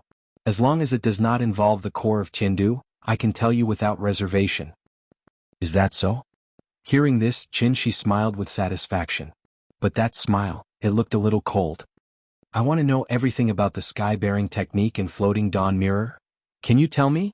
As he spoke, Qin Shi slowly rose from the ground, and then flew straight to Qing Wan. He was obviously talking to Bai Hong, but he used his qi to lift Qing Wan's head, and began to size up this poor divine general who was covered in wounds. Bai Hong of course understood what Qin Shi meant. If she kept silent, Qin Shi would obviously use the soul-sucking technique on Qing Wan. Seeing this, Bai Hong replied rather straightforwardly, "Sky-bearing technique and floating dawn mirror? No problem, I can tell you. That is the treasure left behind by the divine ancestor. We now call it Soul Mirror." Soul Mirror? Qin Shi repeated this name, then frowned and asked, "What is its use?" Hearing this, Bai Hong immediately answered honestly, "The 5 great temples and the 13 soul-gathering cauldrons are all related to the Soul Mirror. Simply put, you can see it as the key to open the gate of heaven. Don't blame me for not telling you. Although the Soul Mirror is a treasure, it has no practical use. Apart from when it is needed to open the gate of heaven, it can only be placed in the Imperial Hall as a decoration." Bai Hong thought that Qin Shi was after the divine ancestor's treasure, so she couldn't help but remind him. However, after hearing this, Qin Shi continued to ask, "If I were to ascend from the lower realm and enter the gate of heaven, where would I appear? Where is the Imperial Hall? Who is usually in charge of the Soul Mirror? What is this person's cultivation? Are there any other defensive arrangements around it?" Bai Hong was stunned by Qin Shi's series of questions. He stared blankly at Qin Shi for a long while before saying in shock, "You're actually thinking about the Soul Mirror?" Qin Shi roared impatiently, "Answer my question." Bai Hong was really scared. Looking at Qin Shi's attitude, he really wanted to go to the Imperial Hall to snatch the Soul Mirror? What kind of place was the Imperial Hall? That was the core of the divine capital, equivalent to the Emperor's throne room. Are you crazy? Bai Hong looked at Qin Shi speechlessly. At this moment, Qin Shi looked like a bloodthirsty gambler. Seeing that Bai Hong was unwilling to answer, he actually pressed his hand on Qing Wan's head and used the soul-snatching technique. In fact, the soul-snatching technique was not as exaggerated as Qin Shi had said before. This technique had a lot of restrictions. After using it, one could only inquire about some insignificant surface information. If it involved important secrets, the target soul would automatically hide it, making the caster unable to pry.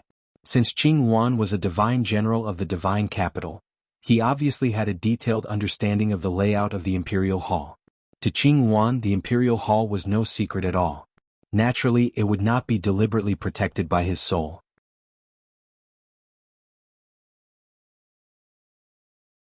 Chapter 399. He saw. The moment Qin Shi pressed his palm on Qing Wan's head, Qing Wan seemed to have been electrocuted. Her body twitched violently in the unconscious state. Bai Hong was stunned. He never thought that Qin Shi would actually really deal such a vicious blow to Qing Wan. Stop. At that instant, Bai Hong's eyes were about to split. However, due to the suppression of the soul-setting needle, he could only watch as the azure Luan was tortured. Bai Hong struggled with all her might, her eyes flashing with uncontrollable anger. He gnashed his teeth so hard that they creaked, and he looked like a ferocious beast that had lost all reason due to rage. He wished for nothing more than to pounce forward and tear Qinshi into pieces. But unfortunately, this was just Bai Hong's wishful thinking. Qinshi was like a cold robot. He completely ignored the pain and anger in his heart and searched for all the information in Cyan Phoenix's mind. Since it was a forced soul search, this secret technique would naturally put a huge burden on the target's divine soul. Therefore, it didn't take long before blood began to seep out of the 7 orifices of the green phoenix, just like when Qinshi forcibly perceived the entire world. Bai Hong stared blankly as everything unfolded. He didn't understand the soul-snatching secret technique and thought that what Qinshi had said to scare him was true. Bai Hong could accept that Qinshi had directly killed Qing Luan because their skills were not as good as his. But he couldn't accept it. Qinshi used this method to torture Qing Luan. Absolutely not. I'm going to kill you. I'll kill you. Anger gives strength as long as it is not mixed with the hesitation and apprehension of the weak. It was precisely because of this, Bai Hong, who was already on the verge of death, actually burst out with an extremely strong true essence fluctuation from his body. This surge of true essence was too ferocious, and it actually shook off the golden needles that Qinshi had inserted into his body one by one. Qinshi didn't even have time to withdraw the secret method from Qing Luan's body before Bai Hong rushed towards him like a tiger that had just escaped from its cage. Bai Hong's face was strangely flushed. As soon as he broke free, his body constantly emitted a strong true essence fluctuation. Bai Hong's current state was very strange. He was clearly wounded all over and there was barely a tenth of the Zhenyuan left in his body, but he was still able to release Zhenyuan fluctuations that were far stronger than when he was at his peak. Before it could attack, the true essence slammed into the wall again and again, causing the entire cave to tremble violently. After Bai Hong let out a roar, he immediately waved his right hand and slapped Qinshi's head fiercely. At this time, Qinshi, who sensed the abnormality, hurriedly withdrew his secret technique and took Bai Hong's palm strike head-on. Bang! In an instant, there was a violent explosion in the cave. Qinshi was actually forced to retreat more than 10 meters. Are you crazy? Looking at this divine general of Tiandu who was on the verge of going crazy, it was Qinshi's turn to be surprised. Bai Hong is burning his own Yuanying. Yuanying was the result of a cultivator's painstaking cultivation, and it was also the foundation of their abilities. Even if they died, as long as their Yuanying was not extinguished, a cultivator would still have a chance to be reborn. Therefore, for a cultivator, Yuanying represented everything even more important than life. Burning Yuanying meant giving up everything that he had worked so hard for hundreds or even thousands of years. This kind of damage was irreversible. Once his Yuanying was burned out, even if Bai Hong was lucky enough to survive today, he would not be able to cultivate from now on. And for a cultivator, what was the difference between this and death? Bai Hong simply wanted to fight to the death with Qinshi, not stopping until one of them was dead. Seeing this, Qinshi finally calmed down. After taking a deep look at Bai Hong, he asked in a slightly strange tone, "Burning Yuanying? Since you're so desperate, then I admit defeat, okay? Actually, I didn't want to kill you. This secret technique won't harm your life, it's just to scare you. How about this, let's talk nicely? Admit defeat?" Hearing this, Bai Hong could not help but be stunned. But after thinking about it, he thought that Qinshi was deliberately stalling for time, so he immediately attacked Qinshi again. Seeing this, Qinshi uncharacteristically turned around and ran. He had no intention of fighting with Bai Hong at all. Trying to be a hero depended on the situation. Since Bai Hong had already burned his Yuanying, Qinshi only needed to temporarily avoid the attack. After half an hour, Bai Hong would probably collapse because of his Yuanying. Bai Hong clearly knew this, so he wanted to fight to the death with Qinshi before his Yuanying burned out. But what he did not expect was, Qinshi was running faster than a rabbit at this moment. His cultivation level was much higher than Bai Hong's. Now that he was determined to run, how could Bai Hong easily catch up to him? Thus, the two of them began a game of cat and mouse in the deep sea. Qinshi was like walking a dog on an electric scooter. From time to time, he would turn around and send a voice transmission to Bai Hong, "Calm down, let's talk nicely. If you stop now, you should still be saved. You saw it too, if I'm determined to run, you won't be able to catch me at all. I advise you not to be so stubborn. when the nascent soul is burned up, I will be able to decide whether I want to kill him or not. I see that you're a man, I don't want to take your life, so I advise you. Under Qin Shi's constant persuasion, Bai Hong finally stopped. He could not catch up and he could not beat him. What else could he do? He was also very desperate. The two confronted each other across the trench. After a long while, only then did Bai Hong say in a deep voice, I only have one request. If you agree, you can kill me or cut me up as you wish in the future. If not, I can only fight to the death with you. In this regard, Qin Shi was very magnanimous, so he responded readily, okay, say it. Don't use such despicable means again, or I won't let you go even if I become a ghost. Qin Shi naturally did not take Bai Hong's threat to heart. However, he still gave Bai Hong a definite answer. I can promise you, but there's a condition. You must make a heart demon oath and promise that you won't hide anything from me. You must answer all the questions I ask you in full detail. If you hide anything, you will be swallowed by the oath. Hearing this, Bai Hong did not immediately answer. Instead, his eyes flickered and no one knew what he was thinking. Of course, Qin Shi knew what he was thinking, so he immediately added, Don't worry, I have no interest in going against Tiandu. The reason why I want the soul mirror is entirely because of my wife. She is the arbiter of fate Xian Nu, so, do you understand? After hearing Qin Shi's words, Bai Hong's expression softened. Because of the arbiter of fate Xian Nu? So that's why. Bai Hong thought seriously for a while, and after receiving Qin Shi's repeated assurances, he finally stopped his suicidal behavior. Although the Yuanying had not yet burned out, it had caused extremely serious damage that was almost irreversible.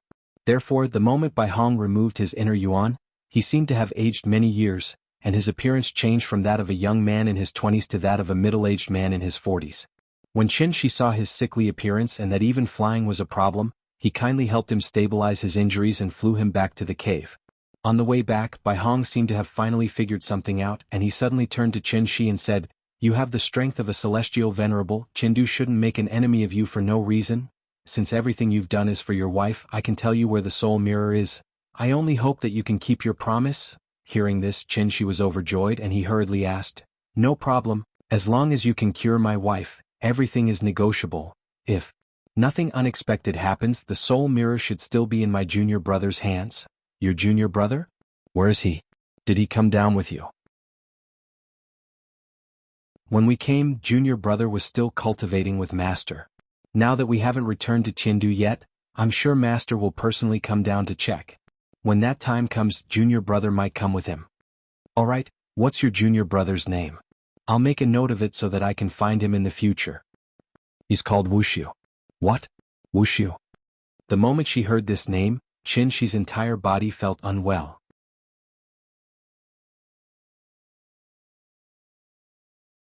Chapter 400.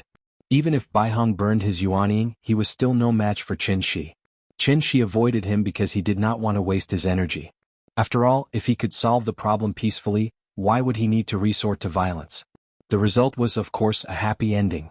Bai Hong's life was saved, and Qin Shi also got the answer he wanted. However, the moment he got the answer, Qin Shi did not feel good. The sky-bearing technique in floating dawn mirror was actually in Wuxiu's hands? If he had known this would happen, Qin Shi would have left Wuxiu on Daiyu Island even if he burned his Yuanying that day. Unfortunately, there were no ifs. Wuxiu had already escaped, and at this moment he might be hiding in some dark corner of the earth, laughing secretly. Now that things had come to this, Qin Shi's regret was useless. Therefore, he could only hope that he could successfully find Wuxiu and get the soul mirror from him. Since Yingying's illness was related to the soul mirror, he had to get the soul mirror no matter what method he used. For this reason, Qin Shi even had the dangerous idea of fighting his way to Tiandu. In fact, Qin Shi did not want to be enemies with anyone. Just like what he taught Nian Yin on a daily basis. We do not cause trouble, but we are definitely not afraid of trouble. And this was also his daily principle. I avoided it only because I had a family. I did not want my family to take any unknown risks. The money, status, and power of the mortal world were meaningless to Qin Shi. Similarly, the rare treasures, cultivation techniques, and elixirs of the cultivation world were also dispensable to Qin Shi. After all, with Nian Yin and Yingying he already had the whole world. Why should he care about these worldly possessions? Qin Shi wanted to avoid the world. Not escape but avoid. Avoid all unnecessary trouble. But unfortunately, avoiding was not the way to solve the problem. Since the problem had already appeared, she could only think of a way to solve it. Fighting was not the only way to solve the problem. If it wasn't necessary, she wasn't willing to make enemies everywhere. Therefore, he tried to communicate with Bai Hong, hoping to find another way to solve this problem from Bai Hong. Otherwise, she might really have to fight all the way from the Heavenly Gate to the Imperial Extreme Hall. Bai Hong understood the situation. When he learned of Shi's motives, he no longer tried to obstruct him. On the contrary, he hoped that Shi could smoothly obtain the soul mirror and thus resolve the illness plaguing Qin Ruoying, thereby forming a good relationship with Heaven Capital. Didn't Bai Hong resent Shi? Obviously it was impossible. However, he had no choice but to lower his head under the eaves. Churchill once said, "There are no eternal friends in this world, nor are there eternal enemies, only eternal interests." Since the two of them had reached a preliminary consensus, the next priority was, obviously he wanted to find Wuxia. But in this vast sea of people, where should he go to find her? For this reason, after a serious discussion between Shi and Bai Hong, they finally found a more reliable method. That was, Bai Hong appeared and used divine telekinesis to lure Wuxia out. It was equivalent to humans sending signals to space to search for aliens. Shi circled the world with Bai Hong, and Bai Hong continuously released divine telekinesis to lure Wuxia out. No matter what, the two of them were fellow disciples and had a close relationship. With Bai Hong as a guarantor, Wuxia should be able to boldly show up. This method had a certain degree of feasibility. Therefore, Bai Hong and Qing Wan temporarily broke away from their prisoner status and became Shi's friends. Naturally, he couldn't treat his friends too badly. Therefore, Shi brought Bai Hong and Qing Wan to Kangju district and temporarily settled them here. For safety reasons, Shi didn't remove the seal in Qing Wan's body. He only relieved her internal injuries and gave her the right to move freely. After that, Shi began to tour the world with Bai Hong overnight. Bai Hong's divine telekinesis range was limited, so she could only release it bit by bit. The whole process was like a salesperson sweeping the floor. She needed to go door to door to hand out business cards. This was a very long process. Shi roughly calculated the time. Even if he flew with Bai Hong, it would take at least 3 months for Bai Hong to use divine telekinesis to sweep the world. 3 months, so be it. It was much better than being at a loss for what to do. Therefore, for the next period of time, Shi still sent the little girl to and from school on time during the day and took care of her daily life. At night, after the little girl fell asleep, he would start to tour the world with Bai Hong. During this period, Bai Hong was very cooperative and didn't play any tricks the whole time. But Shi's mood was getting heavier and heavier day by day. Because Qin Ruoying had not woken up. Yingying's coma time was far beyond Shi's imagination. Her breathing didn't stop, and the vital essence in her body was still circulating on its own. Everything was normal, but she couldn't wake up and looked like a vegetable. Bai Hong had never seen such a situation. He didn't know much about the Siming Xian knew, so he could only persuade Shi not to worry too much. As long as they found the soul mirror, everything would naturally be solved. Both of them placed their hopes on Wuxia. But they didn't know, Bai Hong's divine telekinesis had already attracted the attention of Jiang Yan and the others. This kind of indiscriminate divine telekinesis coverage was definitely undetectable by ordinary people. But in the eyes of Jiang Yan and the others, this was equivalent to holding a loudspeaker and shouting at the entrance of a village all day long, "Wuxia, Wuxia, where are you? Come out, I have something to talk to you about." Because of this, Jiang Yan even pretended to call Shi to ask. Although they were allies, Shi was still wary of this old man, so he didn't tell him the truth. He only said that he wanted to find Wuxia to prevent future trouble. Jiang Yan naturally didn't believe Shi's excuse. Therefore, this old man continued to follow Shi for a long time and accurately guessed Shi's true purpose. For Jiang Yan, Shi was a great help in overturning Qindu, so he naturally couldn't let this help become a hindrance. So Jiang Yan began to act. No one had ever noticed this mysterious organization. It was called the 9 Serenities. There were 9 heavens in the sky and 9 layers of earth. There was Tiandu above and the 9 Serenities below. Ever since the divine ancestor led the generals of Tiandu to ascend to the great world, the sinners left behind in the lower realm were full of hatred and formed this mysterious organization. Compared to Tiandu, its strength was too insignificant. After all, they could only watch the spiritual qi dry up and witness the arrival of the end of the world. They used to be high and mighty cultivators, but now they were like maggots in the gutter. Even becoming a diviner required a great opportunity. They could be as humble as dust, but they couldn't be as twisted as maggots. The resentment that had accumulated for thousands of years, it wasn't until the emergence of the first spiritual chi tide that they finally had the opportunity to release it. The generals of Tiandu didn't even know that there was such a reactionary organization in the lower realm. But the people of the Nine Serenities had already made an oath. They only lived to overturn Tiandu and avenge the suffering of thousands of years of repression. The Nine Serenities had begun to plan a long time ago. In addition to constantly sending people to Tiandu as spies, the rest of the people were silently waiting for the opportunity. For this reason, they would rather endure hundreds or even thousands of years of loneliness and torture, just to wait for the right time. Now the time had come, and they only lacked the opportunity to blow the horn. And Qinshi.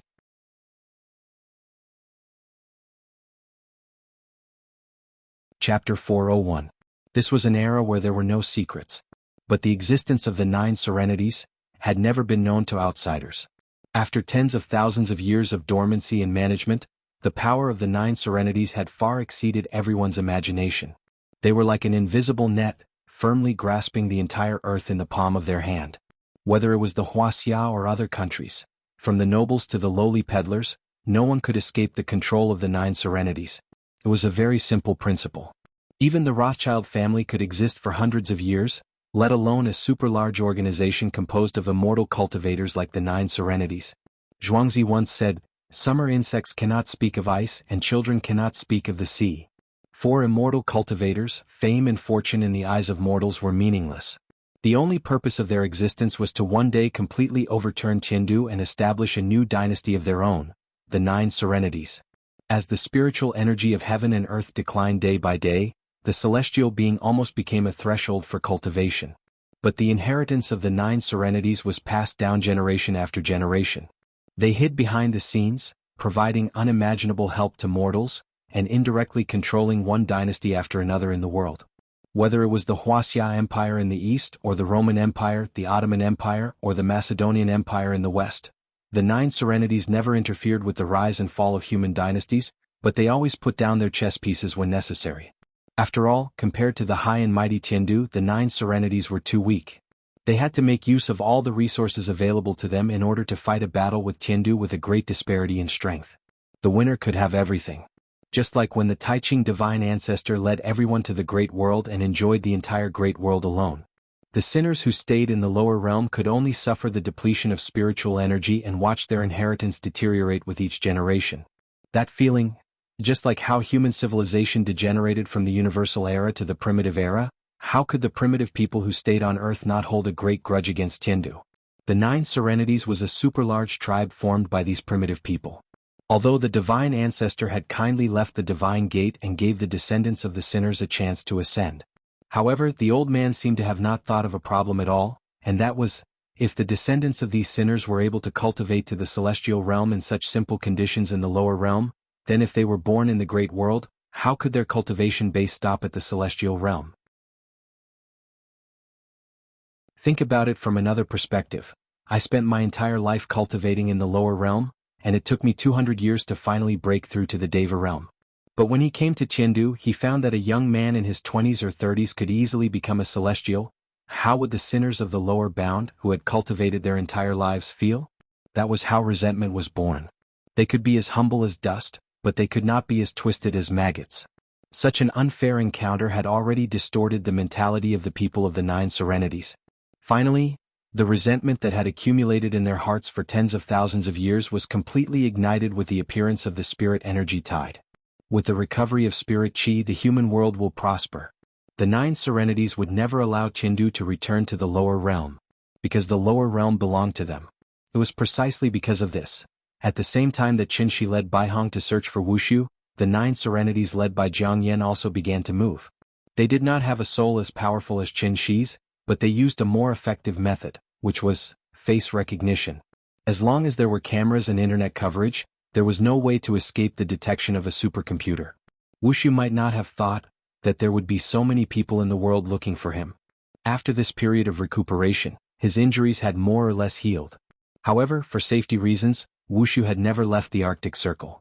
In addition to his daily cultivation and recuperation, this guy would lie on the iceberg, fishing and playing with polar bears. His days were quite comfortable. On this day, January 20th, It had been a full 3 months since they had escaped with the Wushu blood escape. If compared to the time in Jianghu, it was equivalent to 24 months, which was 2 years. Everything was relative, including time. The flow of time in the great world was different from that in the lower realm. 1 year on earth was 8 years in heaven. And this was the fundamental reason why the flow of time in the Guiyao temple was 8 times slower than the outside world. The 5 temples were directly connected to Jianghu, so the flow of time in the temples was not Earth's time, but Tiandu's time. Qin Shi used the Guiyao temple as a cultivation place before, but he did not figure out the key point.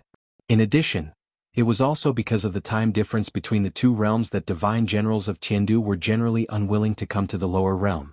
Take Wuxia for example, he had only been in the lower realm for 3 months, but 2 years had passed in heaven. What did 2 years mean? Divine generals who were about the same cultivation level as Wuxia had probably surpassed him by now. Sailing against the current, one would fall behind if they did not advance. How could Wuxia not be depressed? Not only did Qin Shi destroy the 5 temples, but he also King dispersed the spirit energy tide immediately. Without the support of the spirit energy tide, the divine gate could not be opened at all. He had a home but he could not go back. Therefore Wuxia was as depressed as he could be at this moment. When he thought about how he had wasted 2 years in the lower realm, Wuxia's mood became particularly bad. He was not in the mood to continue cultivating, so he got up and flew out, ready to stroll around and relax. For safety reasons, Wuxia did not fly too far but came to a human city closest to the North Pole, Longyuan City. There was the northernmost bank in the world, the northernmost church in the world, and even a university in the northernmost part of the world. There were about 1,800 people in the town. Because of the polar night, the entire town would be in darkness from November to January every year, and there was not a trace of sunlight at all.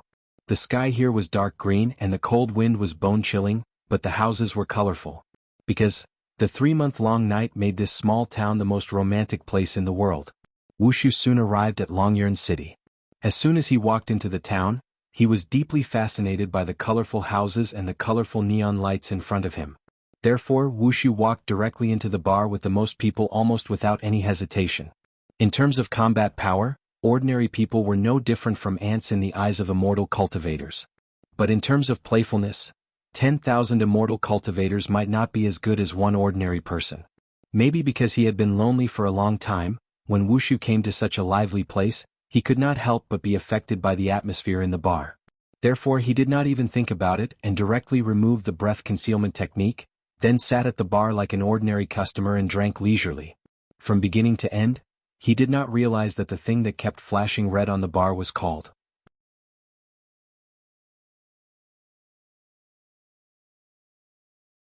Chapter 402.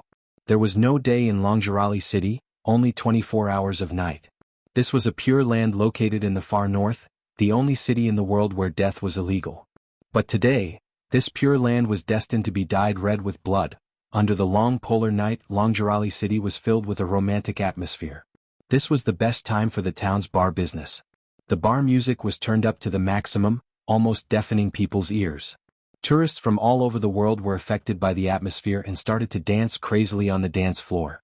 The air was filled with the smell of hormones. A coldly dressed woman mixed in with the crowd of men, laughing and joking. She used flirtatious words to tease the men who couldn't control themselves. When the man wanted to take a step further, the woman was like a slippery loach running to another target. The woman shuttled back and forth in the crowd. Suddenly, she saw the Asian man sitting by the bar. This man was very strange. He was only wearing a strange long robe and a thin layer of clothing. The woman guessed which country's traditional clothing was from, and her interest was piqued little by little. Since he was used to eating Western food, it would be a good experience to change his tastes once in a while. The woman treated this man as her prey, tonight, and sat directly next to him. There were no blondes in Jianghu. Therefore, Wuxia couldn't help but raise his eyebrows slightly when he sensed the woman approaching him. Interesting. Even though they didn't speak the same language, the woman's ambiguous aura floated into Wuxia's eyes. If it was in the past, Wuxia definitely wouldn't have any interest in this kind of ant-like existence. But today was different, he was here to relax. Therefore, Wuxia imitated the others and pulled the woman into his arms. The woman smiled proudly as if she was very satisfied with her charm. However, just as the woman was about to offer her red lips and have a beautiful encounter with this mysterious Asian man, Wuxia's figure mysteriously disappeared from her side. The woman was stunned for a few seconds before she let out a heart-wrenching scream. At the same time, Wushu's figure suddenly appeared above the town. It was snowing heavily outside the house and the cold wind was bone-chilling. The visibility was less than 10 meters, but Wushu's line of sight was firmly fixed on the southeast direction. There was an extremely powerful Zhen Yuan fluctuation at that location, and Wushu also sensed a trace of hostility from this wave. It was obvious that they were here for him. Seeing this, Wushu did not cower. Instead, he flew towards that direction. This was a huge iceberg that had not melted for 10,000 years. It floated on the Arctic Ocean, moving slowly with the waves. Before Wushu got close, he saw a man standing on the peak of the ice mountain with his hands behind his back. Because they had already fought before, the moment Wushu saw Jiang Yan, he couldn't help but reveal a trace of surprise. This old thief, could it be that he was tired of living and came here to seek death? While thinking, Wushu landed on the ice mountain. At this moment, Jiang Yan slowly turned around and smiled at him. "Divine General Wu Su, I haven't seen you in a long time. I've missed you." When Wushu heard this, a trace of disdain appeared on his face. He first looked around and after confirming that Qin Shi was not nearby, he said coldly, "I haven't even thought of looking for you and you're already in a hurry to die?" No. Jiang Yan shook his head and smiled. "Divine General, you don't know this, but I cherish my life very much. It wasn't easy for me to live for 1,000 years, so how could I give up my life so easily?" Wushu did not immediately reply because he had already noticed that something was amiss. Jiang Yan's current state was completely different from last time. Just look at how confident he is. Even if Wushu used his butt to think, he knew that if he did not have a certain amount of confidence, Jiang Yan would definitely not come all the way here to die. Wushu was confident, but he was not arrogant. Last time, Wushu was forced to use the blood escape technique by Qin Shi, and he had already suffered a great loss. Therefore he would not allow himself to fail again. Fighting because of personal feelings was something that only children would do. Therefore when Wushu saw how confident Jiang Yan was, he immediately wanted to retreat. At this moment, Wushu was very similar to Sima Yi, who was scared off by Zhuge Liang's empty city strategy. Regardless of what Jiang Yan was planning, there was still a long way to go. This debt, he would slowly settle it in the future. After figuring this out, Wushu didn't even say a single word. Instead, he turned into a streak of light and flew toward the horizon. However, at this moment, a golden barrier suddenly appeared in the air. This barrier was like a fishing net, directly trapping Wushu in it. Then Jiang Yan's sinister laughter sounded again. "Divine General Wushu, where are you going?" Yuaning was not easy to kill. This was something that all immortal cultivators knew. Unless one's cultivation level was suppressed, if the other party was determined to escape, it was actually very difficult to catch them. This was also the reason why Wushu was able to escape from under Qin Shi's nose. Wushu had already escaped once. Jiang Yan knew that Wushu had the blood escape secret technique, so he went back to the floating mist mountain to prepare. He brought the 9 Serenities' 10,000 years of savings with him just to win the first battle. Wushu should not have come here. Because once he came, he would not be able to leave. Wushu's surprise gradually turned into shock when he saw more than 100 celestial beings from Daiyu Island slowly flying toward him. Among these celestial beings, there were more than 20 Yuanying. They were all at the divine general level. The rest were all above the diviner level. How was this possible? More than half of the Jiang family's 300 celestial beings were killed by him. It had only been 3 months since he last saw them. How could there be so many Yuanying? While Wushu was still in a daze, the Jiang family's celestial beings had already surrounded him, just like last time on Daiyu Island. However, this time Wushu's mood completely changed. No, how could there be so many Yuanying in the lower realm? Who exactly are you people?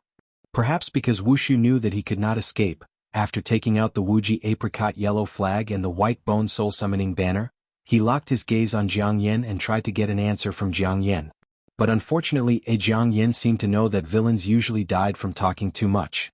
Thus, he did not answer any of Wushu's questions. Instead, he nodded lightly at the celestial beings present. Formation. Yin-Yang 6 Directions Formation, activate. In an instant, the sky suddenly lit up and multicolored light filled the sky.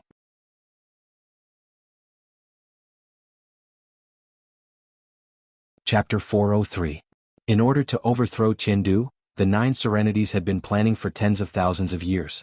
They had been waiting for the revival of spirit energy and the rise of the human world. Only then would this ferocious beast from the primordial times finally wake up from its deep slumber. Not everyone wanted to ascend to Jianghu. Those who had successfully broken through to the celestial realm but did not ascend became the most staunch supporters of the Nine Serenities. Just like Jiang Yin, they chose to stay in the lower realm and continue to cultivate. If their lifespan ran out, they would voluntarily give up their physical bodies and let their souls enter the soul crystal in order to continue living. 10 years, 100 years, 1,000 years, generation after generation. Many people chose to give up because they could not stand the eternal loneliness. However, there were even more people who persevered. There were always sacrifices on the road to revolution.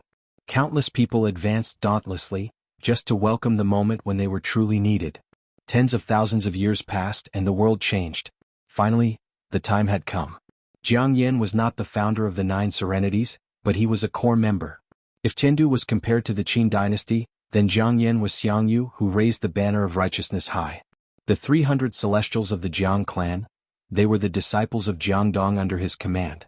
Jiang Yin was indeed a ruthless person. If he was not ruthless, he would not have been able to sit on the throne of the Nine Serenities. In order to achieve his lofty goal, Jiang Yin chose to sacrifice his own family, thus creating the Nine Serenities. It was precisely because of this that the once glorious Jiang clan of Daiyu Island had now become the arsenal of the Nine Serenities, providing the Nine Serenities with excellent physical bodies. Although the blood of the Jiang clan still flowed in their bones, their souls had long been replaced by others. Of course, for Jianghu, a mere 20 or so yuaning was naturally nothing. What really frightened Wuxia was, Jianghu was unaware of this.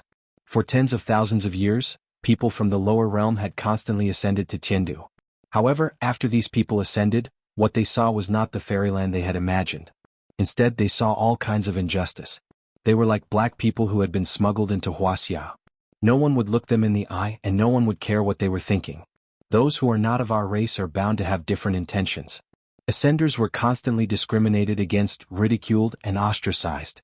No matter how high their cultivation base was, they were just lowly people from the lower realms. Jianghu had never cared about the lowly people of the lower realm.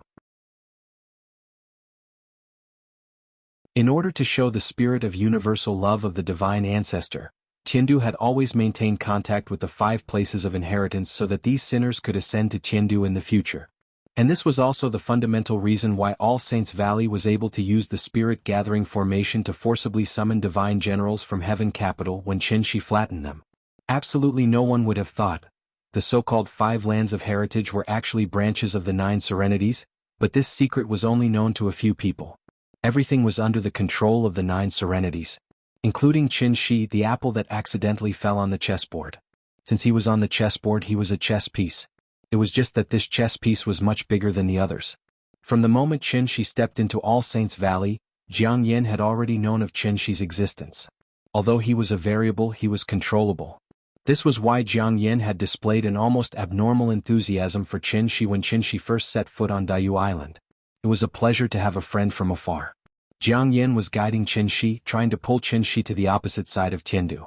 After all, the only advantage the 9 Serenities had was probably information. The enemy was in the light while I was in the dark. Jiang Yin did not know why Qinshi was working so hard to find Wuxia. But he knew very well that Wuxia was not just a divine general. Wuxia, he was actually Yuhuan Tianzuan's only son. If they could successfully kill Wuxia, who would face Yuhuan Tianzuan's wrath? It would not be Jiang Yin, nor would it be the 9 Serenities. It would be Qinshi who had always been at the forefront. Wuxia's identity was not a secret. Almost everyone in the great world knew about it. This guy had been outstanding since he was young, but he was mischievous and disliked cultivation. Yuhuan Tianzuan could not do anything about him, so he handed him over to Heavenly Venerable Wondrous Spells, hoping that Heavenly Venerable Wondrous Spells could guide this mischievous second generation back to the right path. But he did not teach his own son. The consequences were, after Wuxia grew up, he did not recognize him as his father. No matter the occasion, Wuxia would always call him Yuhuan Tianzuan, which almost angered him to death. In fact, from the respect Wuxia showed to Heavenly Venerable Wondrous Spells, Wuxia was actually quite a sentimental person. The reason why he made Yuhuan Tianzuan angry was probably because he had a special father-son relationship with Yuhuan Tianzuan. Yuhuan Tianzuan probably knew this too. So even though he was usually cold to Wuxia, he was secretly very concerned about this son of his. Through heavenly venerable wondrous spells, he indirectly gave Wuxia all kinds of Dharma treasures. This was a very strange father-son relationship. It seemed distant, but it was also very close. So, when Wuxia saw the yin-yang 6 directions array being activated again, a relieved smile suddenly appeared on his face. It was the same array formation, but the person who said it was completely different. Wuxia held the flag in his hand, already understanding what he was about to face. So, before Jiang Yan made a move, Wuxia suddenly raised his head and let out a long howl. Yuhuan Tianzuan, oh Yuhuan Tianzuan, this time I'm really going to fall. Although you can't hear me, but I'll call you again, Father. Speaking of this, Wuxia's expression suddenly froze. Immediately after, he did not forget to ridicule himself. As expected, I'm not used to it after not calling you for a long time, Yuhuan Tianzuan. Did you hear that? Your son is being bullied, remember to avenge him. Father. Wuxia did not say the last word out loud. Instead, he silently repeated it in his heart. Then he raised the Wuji apricot yellow flag high up, and like the only remaining flag bearer on the battlefield, he charged towards the 9 underworlds led by Jiang Yan alone. Even if the entire army was killed, the flag bearer could not fall. If he fell, it would be a true annihilation. Jiang Yan looked at Wuxia coldly. Even though Wuxia was surrounded, Jiang Yan did not let his guard down at all. Instead, he decisively ordered everyone to attack at the same time, not giving Wuxia any chance of survival. In an instant, a bloody light lit up the sky. From afar, it was as beautiful as the sunset. In the end, this piece of pure land in the extreme north was dyed red with blood. Not long after the battle began, Qin Shi, who was patrolling the South Pacific Ocean, suddenly sensed something and looked towards the north. Bai Hong was confused, so she asked curiously, "What's wrong?" "Something's wrong." After that, Qin Shi didn't wait for Bai Hong to respond.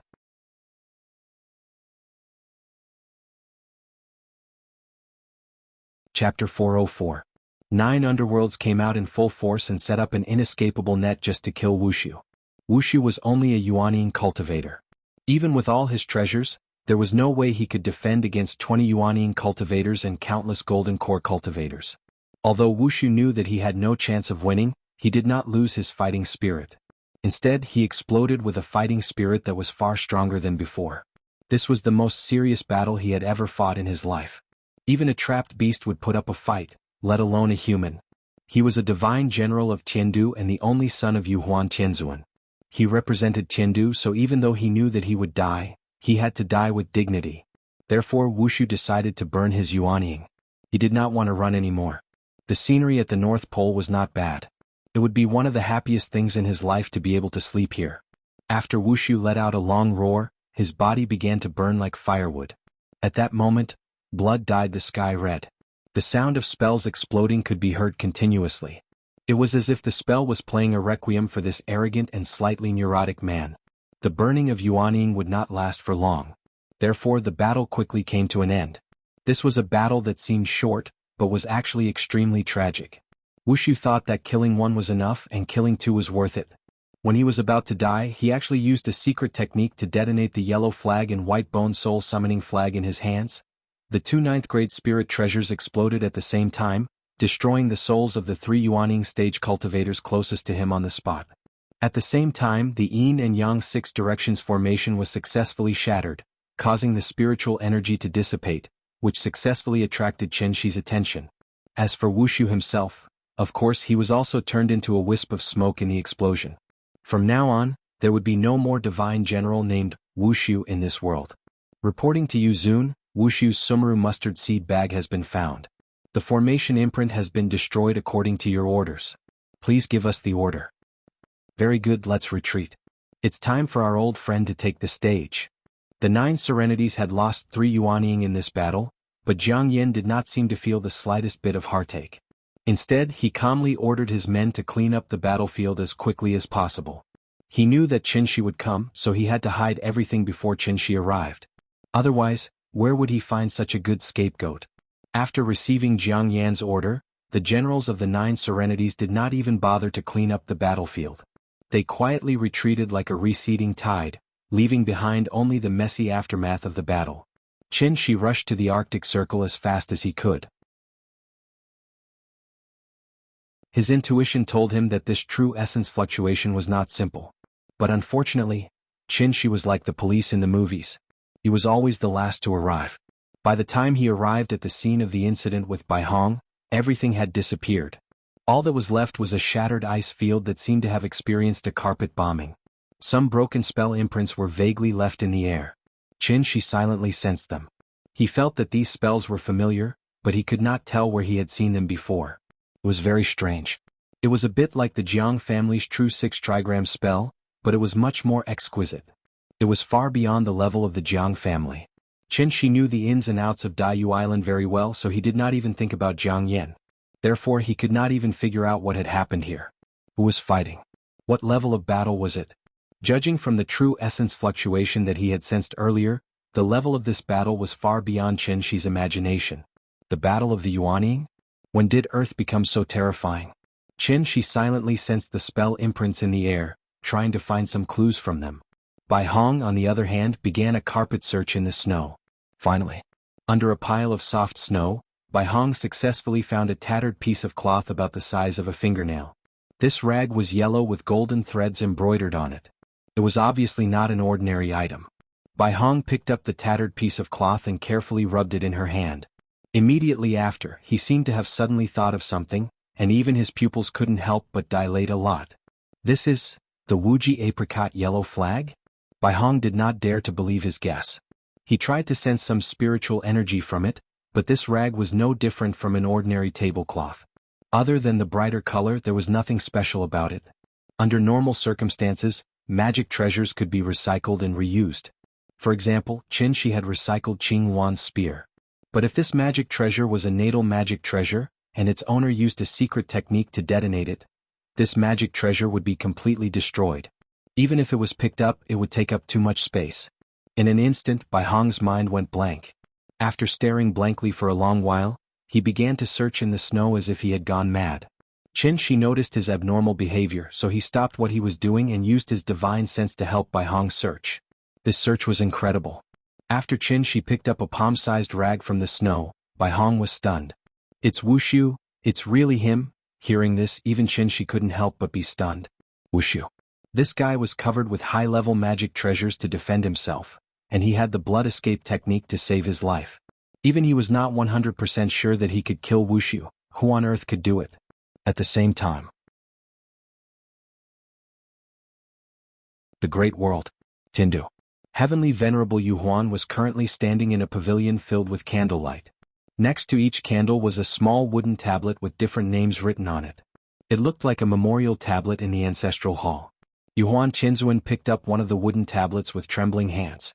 The wooden tablet had the words Wuxia written on it. He seemed to be a little unable to believe what he saw. So after picking up the wooden tablet and carefully touching it, Yuhuan Qinzuan picked up the candle next to it. The other candles were still burning well, but this one was extinguished. Wuxia, my son, can you tell father, what did you encounter in the lower realm?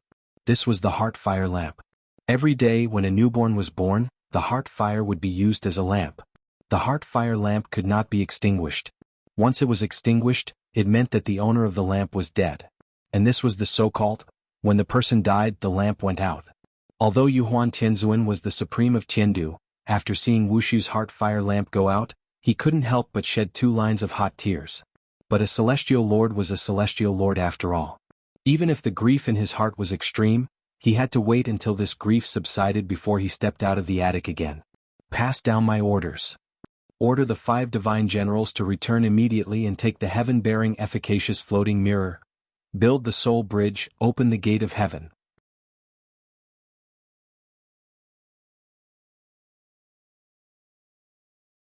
Chapter 405. Following the extinguishment of the heart flame lamp, Yuhuan Tianzuan, in a fit of rage, officially put the opening of the divine gate on the agenda. For a moment, the great world was in a state of panic and trepidation. Under the influence of the 9 underworlds, the seemingly tranquil earth gradually became turbulent and unpredictable, with undercurrents surging.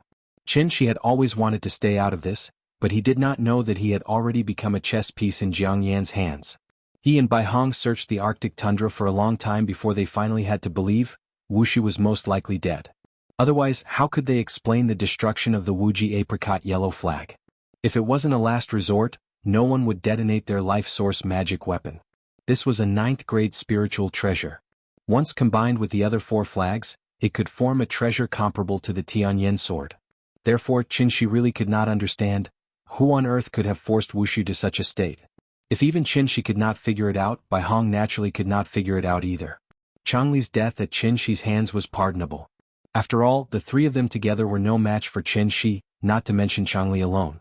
During this period of time, Qinshi had been with Bai Hong, so Wuxia's murderer was definitely not Qinshi. But then who could it be? Other than the heavenly venerate, Bai Hong really could not think of anyone else who had such ability. When did the lower realm become so dangerous? Qinshi and Bai Hong had the same question in their hearts. But the most important question was not this question, but, now that Wuxia was dead, where should they go to find the soul mirror? Qinshi had no choice but to bring Bai Hong back to Shangjing and let him see Qin Ruoying, who was still in a coma. Qin Ruoying had been in a coma for more than half a month. During this time she had not woken up. Her pulse and breathing were still normal, so she looked like a vegetable. Qinshi could not accept this result. Neither could Yin. Therefore Qinshi clearly told Bai Hong, if Ying did not wake up, then he could only bring Bai Hong to the Divine Gate personally. Bai Hong followed Qinshi to the kindergarten to sneak a peek at the cute little fellow and completely believed Qinshi's words. But unfortunately, Bai Hong was just an ordinary divine general, so his knowledge was limited. Therefore, after seeing Qin Ruoying's condition, he could only frown and analyze. After Changli went missing, Yuhuan Tianzuan gave the soul mirror to Master so that he could send people to the lower realm at any time. Master loved, of Wushu Master's Master, Fong of Wushu of Heaven, of Wushu of Heaven of the Divine of Heaven, of Wus of Heaven.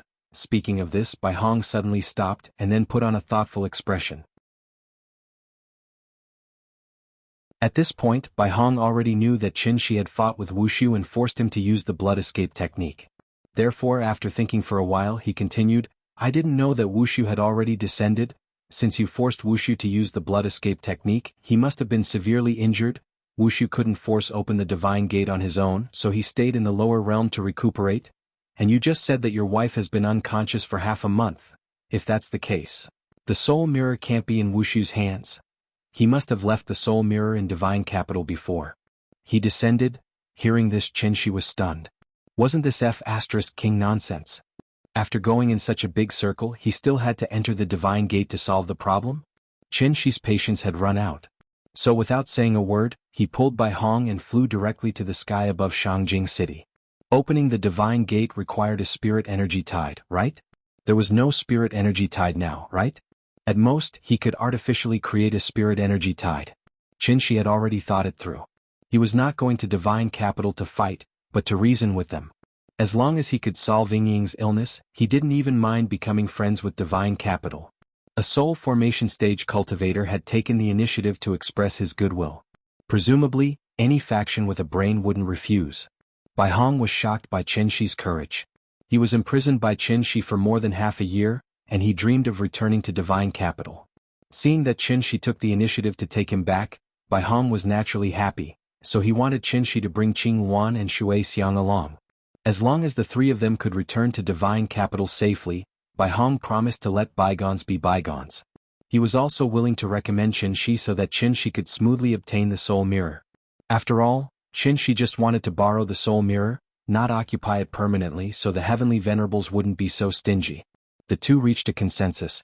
Then, Qinshi used himself as the eye of the formation and the entire Shangjing city as the formation pattern to forcibly set off a huge spirit energy storm in the sky. A steady stream of spirit energy rushed to the center of the storm. In less than a while, this storm evolved into a turbulent tide of spiritual energy. Taking advantage of the gap between Qinshi's maintenance of the tide, Bai Hong hid at the side and frantically grasped the spirit energy of heaven and earth. Under the nourishment of the spirit energy, Bai Hong's skin gradually became white and rosy, so much so that he looked much younger.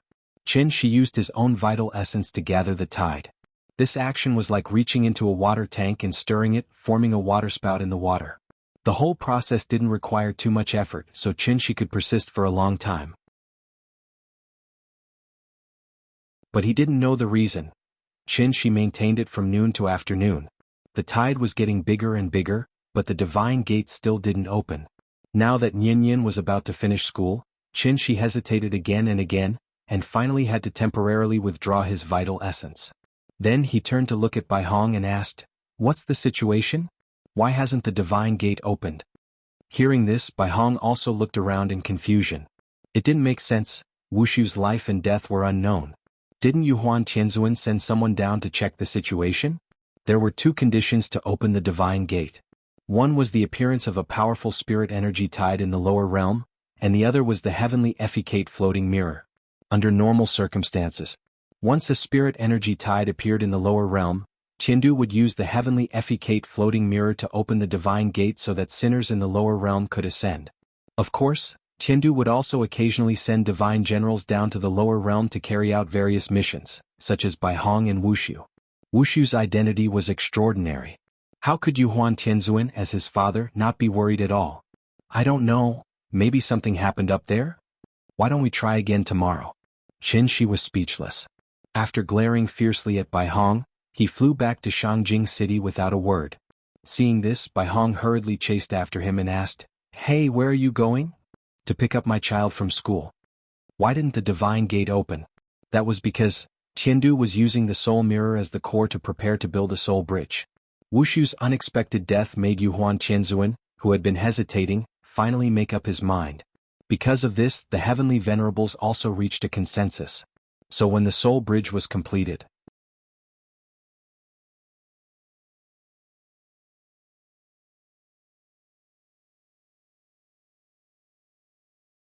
he didn't want Yin Yin to know that Qin Ruoying had been sick in bed, so he deliberately cooked ordinary food from time to time to deceive the little girl and tell her that it was her mother who cooked it.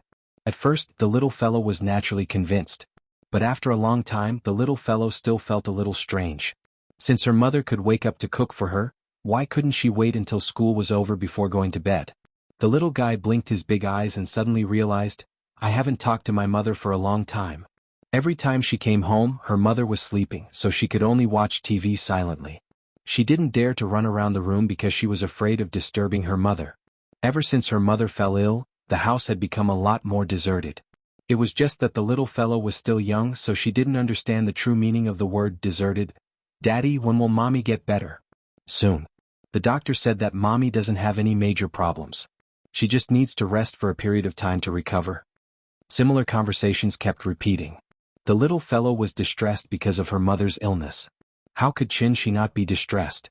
He would set off a spirit energy tide in the sky above Shangjing City every day, but he had never seen the divine gate open. Therefore Qin Shi's heart tightened. He just wanted to go to Tiandu to seek a soul mirror to cure Qin Ruoying's illness. Why did the divine gate refuse to open? Did he have to wait for the spirit energy tide to appear naturally? Qin Shi was very distressed. But this kind of distress couldn't be shown in front of the little fellow. Therefore he felt as if his heart was being pressed under a big rock, and he almost couldn't breathe. When would these days come to an end? Qin Shi talked to the little fellow as he secretly pondered. The father and daughter soon returned home. As soon as she entered the door, the little fellow saw Bai Hong walking back and forth in the courtyard, so she took the initiative to wave at him and smiled. "Uncle Bai. Good afternoon. I'm out of school." Hearing this, Bai Hong seemed to have something on her mind. After forcing a smile at the little fellow, she looked at Qin Shi with a face full of apprehension. For the sake of convenience, Qin Shi left Bai Hong in the courtyard for this period of time. With the restriction guarding, he wasn't afraid of Bai Hong stirring up any storms. After all, this guy had just burned his yuanying and was almost a cripple now. Qin Shi and Bai Hong looked at each other, but found that Bai Hong's expression was very strange today. It seemed like he was afraid of something. Why would Bai Hong be afraid? This guy didn't even care about his life. Why would he be afraid?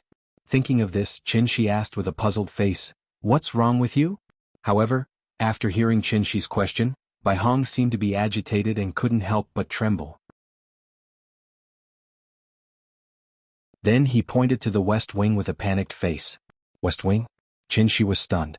Immediately he understood what Bai Hong was afraid of. Then Qin Shi's figure suddenly disappeared from the little fellow's side. When he appeared again, he was already at Qin Ruoying's bedside.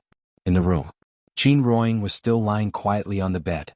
Qin Shi came to her side and wanted to reach out and touch his lover's cheek, but at this moment, his hands suddenly began to tremble uncontrollably. The moment his fingers touched Yingying's cheek, Qin Shi froze. At this moment, time seemed to have frozen. Qin Shi's consciousness was rapidly pulled away, as if his soul had left his body. Even though his lover was close at hand, he felt that he was getting further and further away from Ying. Finally, Qin Shi's trembling fingertips touched Qin Ruoying's cheek. But where he touched, it was ice cold. In fact, how sensitive were Qin Shi's 5 senses? From the moment he stepped into the room, he realized that Qin Ruoying's breathing had stopped. This news came too suddenly, like a bolt from the blue, and instantly stunned Qin Shi. Ying had stopped breathing? How could it be? He just went to pick up Nian from school. How long had he been delayed? What exactly happened? Bai Hong, tell me.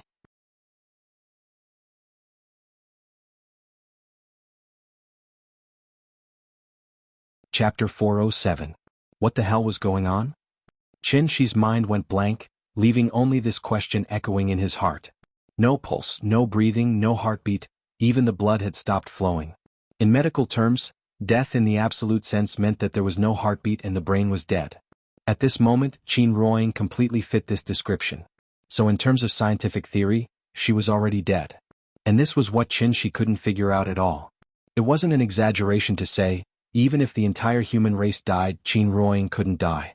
Not to mention that Qin Ruoying's cultivation had already reached the diviner level, and she was immune to all kinds of poisons. Moreover, she had Qin Shi, a high-level immortal cultivator, by her side to take care of her. Her heartbeat had stopped, right? Then let the heart beat again. Her blood had stopped flowing? Then let the blood flow again. Qin Shi tried to use his true essence to forcefully awaken Qin Ruoying's body. This method was indeed effective. Qin Ruoying's heart began to beat slowly, and her breathing gradually stabilized. But once Qin Shi withdrew his true essence, Qin Ruoying's body immediately stopped functioning like a machine that had lost power. Everything was because her soul had dissipated. Qin Ruoying didn't condense a golden core, and she didn't have Yuanying. The dissipation of her soul meant that she was completely dead, and even a golden immortal wouldn't be able to save her. Ying died just like that? Qin Shi stared blankly at his lover's face. In a trance. He actually remembered the bits and pieces of their past. Since Zhonghai University, the two of them had known each other and loved each other.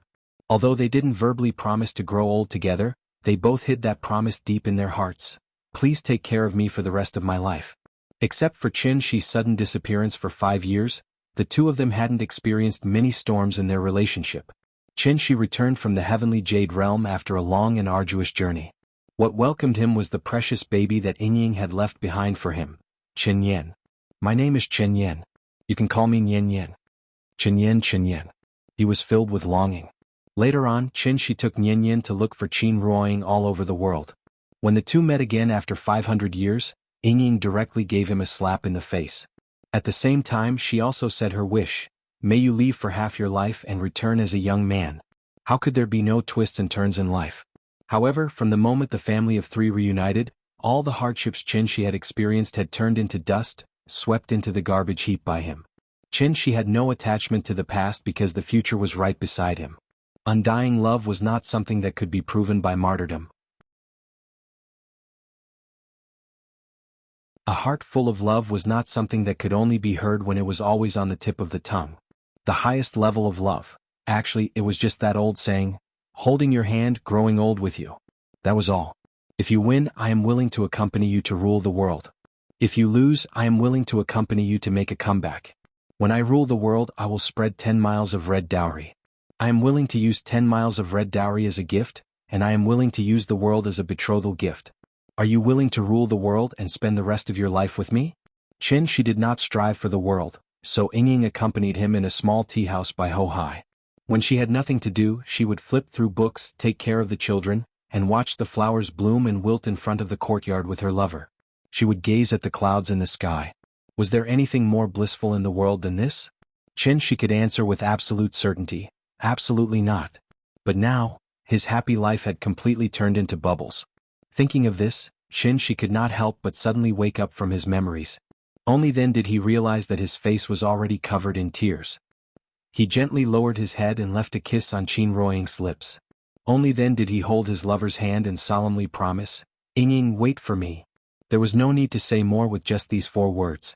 Even if I can't reincarnate in this life, I will still create havoc in the underworld and strike your name from the book of life and death. The little fellow stood in the courtyard with a blank face. Where did Daddy run off to? She looked around and did not see Qinshi's figure. Carrying her small bag, she eagerly ran towards the west wing. But just as she was about to step on the stairs, an earth-shattering roar resounded through the sky. Bai Hong. Tell me. What is going on? The little fellow was startled by this thunderous roar and almost fell to the ground. If it were not for the big cat's quick-wittedness and supported her from behind, this little fellow would probably have fallen to the ground and rolled several times. The little fellow was still in a state of shock. Before she could regain her senses, she suddenly felt a strong gust of wind blowing from behind. The cold wind burrowed into the little fellow's back and immediately made her shiver. She hurriedly looked back and found that Uncle Bai, who was still in a daze in the courtyard just now, was nowhere to be seen. The little fellow was frightened by this strange atmosphere and carried the big cat directly into the west wing. At the same time she did not forget to shout, "Daddy? Daddy? Where are you?" "Daddy is in the sky." Because the little fellow was in the courtyard just now, Qinshi was furious and directly grabbed Bai Hong's neck and lifted him into the sky. Cough, cough, cough. I don't know either. Everything was fine just now, but suddenly there was no breath. Bai Hong struggled to reply. This time he was really sitting at home, but the trouble came from the sky. Bai Hong was, after all, a divine general. Although his cultivation was not even a tenth of it, his 5 senses were still very sharp. Just now he was meditating in the room to heal his wounds when he suddenly discovered that there was no breath in the west wing. He wanted to go in to check on the situation, but was blocked by the restriction set up by Qinshi, so he could only wait in the courtyard for Qinshi to return. It was fine if Qinshi did not come back. But this time, he had almost lost his life. In reality, Qinshi also knew that this matter had nothing to do with Bai Hong. He even guessed that this definitely had something to do with the spirit mirror. Otherwise, who in this world would be able to cause Yingying's soul to scatter without a sound? I'll tell you. If anything happens to Yingying, I'll definitely bury your Qindu with her. Qinshi was like an enraged lion, roaring at Bai Hong. Without waiting for Bai Hong to explain, he directly dragged Bai Hong and flew toward the Pacific Ocean. Although Bai Hong was not afraid of death, Qin Ruoying's current situation clearly had something to do with Tiandu, so he more or less felt that he could not face Qinshi. So, Bai Hong obediently kept his mouth shut, waiting to see what Qinshi wanted to do next. Qinshi was angry, but he did not lose his mind because of it. Since Yingying's soul had dissipated, the most important thing now was not to directly find her soul, but to find a way to protect Yingying's physical body. Qinshi could not stay by Qin Ruoying's side at all times to help her maintain her physical body, so he urgently needed a magic treasure now, and that was Shui Xiang's blue wave silk gauze. Therefore, after arriving at the deep-sea cave, Qinshi frantically poured his vital essence into the large ice block that sealed Shui Xiang. As long as Shui Xiang's injuries were slightly relieved, her frozen state would naturally be lifted. Under Qinshi's continuous pouring of vital essence, the ice block gradually melted and Shui Xiang suddenly fell from it. During this period of time, Shui Xiang had been in a state of suspended animation, so she did not know what happened outside. Therefore, the moment she woke up, she directly launched an attack at Qinshi. Shui Xiang, stop. Seeing this, Bai Hong hurriedly shouted to stop. But Qinshi's action was much faster than his voice. Shui Xiang did not even use the first move, and Qinshi had already inserted countless spirit needles into her body. Shui Xiang's almond-shaped eyes widened, and after glaring at Qinshi fiercely, her body completely softened. At this time, Bai Hong on the side let out a long sigh of relief. He was not afraid of death, but he was very afraid of his junior brothers and sisters dying for no reason. Fortunately, Qinshi did not intend to take her life. Take her, let's go. Qinshi grabbed the blue wave silk gauze, left a sentence coldly and turned to walk out of the cave. Hearing this, Bai Hong hurriedly helped Shui Xiang up from the ground, and then followed Qinshi's pace. Looking at the man in front of him who was silent on the surface, but his heart was filled with indignation, Bai Hong knew.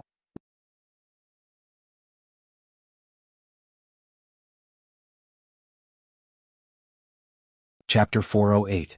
After leaving the cave in the deep sea, Qinshi did not rush back to Shangjing immediately. Instead he flew to Daiyu Island. He had no choice. After all, Bai Hong did not know anything about it. Furthermore, the Divine Gate had not opened for a long time. Even if Qinshi wanted to go to Heaven Capital, there was no way in. Therefore he could only pin his hopes on Jiang Yan.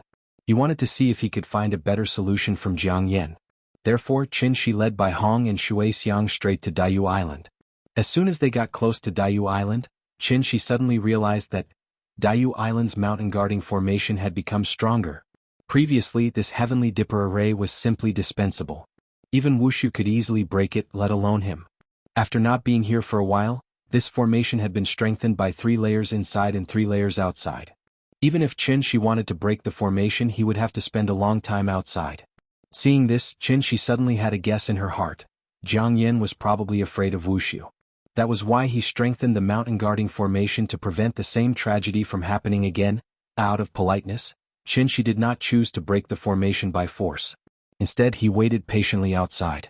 He did not have to wait for long before the formation slowly opened. Ha ha ha, Mr. Qin, how have you been? I wonder why you've come all the way to Daiyu Island today? Before Jiang Yan even arrived, the enthusiastic greeting rang through the air above Daiyu Island. Hearing this, Qin Shi smiled and replied, I'm sorry for coming uninvited. No, I haven't seen you for a few days. I really miss your elegance. Please follow me into the house for a chat, Mr. Qin. A white light flashed and Jiang Yan appeared in front of Qin Shi. Seeing his warm and welcoming face, Qin Shi smiled and greeted him politely. At this time, Jiang Yan's gaze landed on by Hong and Shui Xiang. Who are these two? Qin Shi knew that Jiang Yan had a grudge against Tiandu, so he deliberately concealed it. They're my friends. They came with me to visit Daiyu Island. Oh, so that's how it is. Please come in. Jiang Yan laughed and made an inviting gesture to the 3 of them, then he took the lead to fly to Serene Afterglow Peak. Qin Shi thought that he had deceived Jiang Yan, but he did not know that Jiang Yan had already known everything about Tiandu. With just a glance, he had already determined the identities of Bai Hong and Shui Xiang. However, with this old fox's shrewdness, how could he be easily seen through by Qin Shi when he was caught off guard? Therefore, the old man pretended that he didn't see anything and led the way. Qin Shi followed behind Jiang Yan. In the process of flying to Serene Afterglow Peak, he suddenly realized that the atmosphere of Daiyu Island was very different from before. Previously, Daiyu Island was like a paradise. The Jiang clan lived a simple life where they worked at sunrise and rested at sunset. If they wanted to cultivate, the clan would provide cultivation methods. If they were not interested in cultivation, the clan would not force them. After all, this was a large clan with a population of tens of thousands. The clan leader could not possibly require everyone to cultivate. But now, Daiyu Island was like a frontline military camp. From the elderly in their 70s to the children of 4 or 5 years old, all of them were cultivating hard on the drill ground. Jiang Yan noticed Qin Shi's gaze, so he took the initiative to explain. The previous battle caused the Jiang clan to suffer heavy losses. The Jiang clan originally wanted to stand aloof from worldly affairs, but Tiandu was so aggressive. How can any egg remain intact when the nest is overturned? The clan members' fighting spirit has been aroused because of this. Speaking of which, it can be considered a good thing. Hearing this, Qin Shi nodded. He did not think too much about it. He was even considering whether to inform Jiang Yan of the news of Wuxia's death. In fact, one could not blame Qin Shi for being fooled by Jiang Yan. After all, he could not read minds. Jiang Yan didn't show the slightest bit of hostility towards Qin Shi, not even a little bit. Jiang Yan kept showing goodwill to Qin Shi from his words to his actions. For example, the Adumbra flower. If not for Jiang Yan's free supply, Qin Ruoying would not have been able to ascend to the diviner level. In the end, Qin Shi still owed Jiang Yan a favor. Jiang Yan led Qin Shi to the Jiang clan's ancestral hall. This place was where the ancestors were worshipped. At the same time, it was also where the Jiang clan received important guests. Previously, Jiang Yuankue was in charge of the ancestral hall. Now that Jiang Yan had come out of seclusion, Jiang Yuankue naturally stepped down as the clan leader. Qin Shi looked around and realized that there was no one around the ancestral hall. He did not know if it was an illusion. Qin Shi felt that the atmosphere on Daiyu Island was a little strange. However, he could not pinpoint exactly what was strange about it. After all, in order to prevent Qin Shi from sensing that something was amiss, the possessed Jiang clan members had all retreated to the pavilion in the middle of the lake. Only Jiang Yan was left to receive him. Seeing that Qin Shi was constantly looking around, Jiang Yan did not wait for him to speak. He directly asked, Mr. Qin, you came to the island this time because of the Arbiter of Fate Shen Nu, right? As soon as he said that, Qin Shi's attention was immediately drawn back. He quickly asked, Sir, do you know something? Actually, long before you came to the island, I already predicted that you would come to Daiyu Island today, At this point, Jiang Yen deliberately paused. Then he sighed and said, "The arbiter of fate Xian Nu is truly pitiful. Actually, I already received the news just now. Not only your wife but also the other arbiter of fate Xian Nu who are still alive. Even the arbiter of fate Xian Nu who is over 30 years old and has already stepped down. At the same time their souls have been scattered." As soon as he finished speaking, Jiang Yen stole a glance at Qin Shi. However, he saw that Qin Shi's face was terrifyingly gloomy. It was as if water was about to drip out of it. Seeing that, Jiang Yen could not help but feel secretly happy. Seeing that Qin Shi did not seem to understand the reason behind this, Jiang Yen pretended to sigh deeply. Then he turned around and walked to the back of the ancestral hall. He took out an ancient book. This is the record of the divine gate that the Jiang family's ancestors wrote. Originally, it was not supposed to be read by an outsider. However, this concerns your wife, so I'll make an exception this time. Sir, please read it yourself. Jiang Yen directly handed the ancient book to Qin Shi. After that, Qin Shi began to read 10 lines at a time. The first half of the ancient book was about how the Jiang family became a sinner. Qin Shi was not interested in this at all, so he directly flipped to the back. When it came to the Taiqing sacred ancestor, he began to read word by word seriously. As for the origin of the divine gate, Qin Shi had already learned more or less from Jiang Yen and Bai Hong. The ancient book only made further additions. However, these were not important. There was only one important thing in Qin Shi's eyes, and that was the arbiter of fate Xian Nu. The reason why the Jiang family did not have the arbiter of fate Xian Nu was actually because of this ancient book. Perhaps it was because the Jiang family's ancestors and the Taiqing sacred ancestor were enemies, so the ancient book unceremoniously pointed out that the arbiter of fate Xian Nu was a backup plan left by the Taiqing sacred ancestor for Qindu. Back then, the sacred ancestor sacrificed Xian Nu's soul to lead the ancient immortal cultivators to the great world. However, the great world was only a small plane, far inferior to the large plane that Earth itself was in. Therefore, the sacred ancestor promised, as long as the descendants of sinners reached the celestial realm, they could ascend to the great world. The purpose was to let the sinners of the lower realm provide an endless supply of arbiter of fate Xian Nu for Qindu. As long as the arbiter of fate Xian Nu was not cut off, then the ancient immortal cultivators could once again build a soul bridge and return to Earth. This had to be mentioned. Only when the tide surged could Qindu use the soul mirror to open the divine gate, allowing the celestials to ascend. This gate relied purely on the power of the tide to open, so only a few people could enter at a time.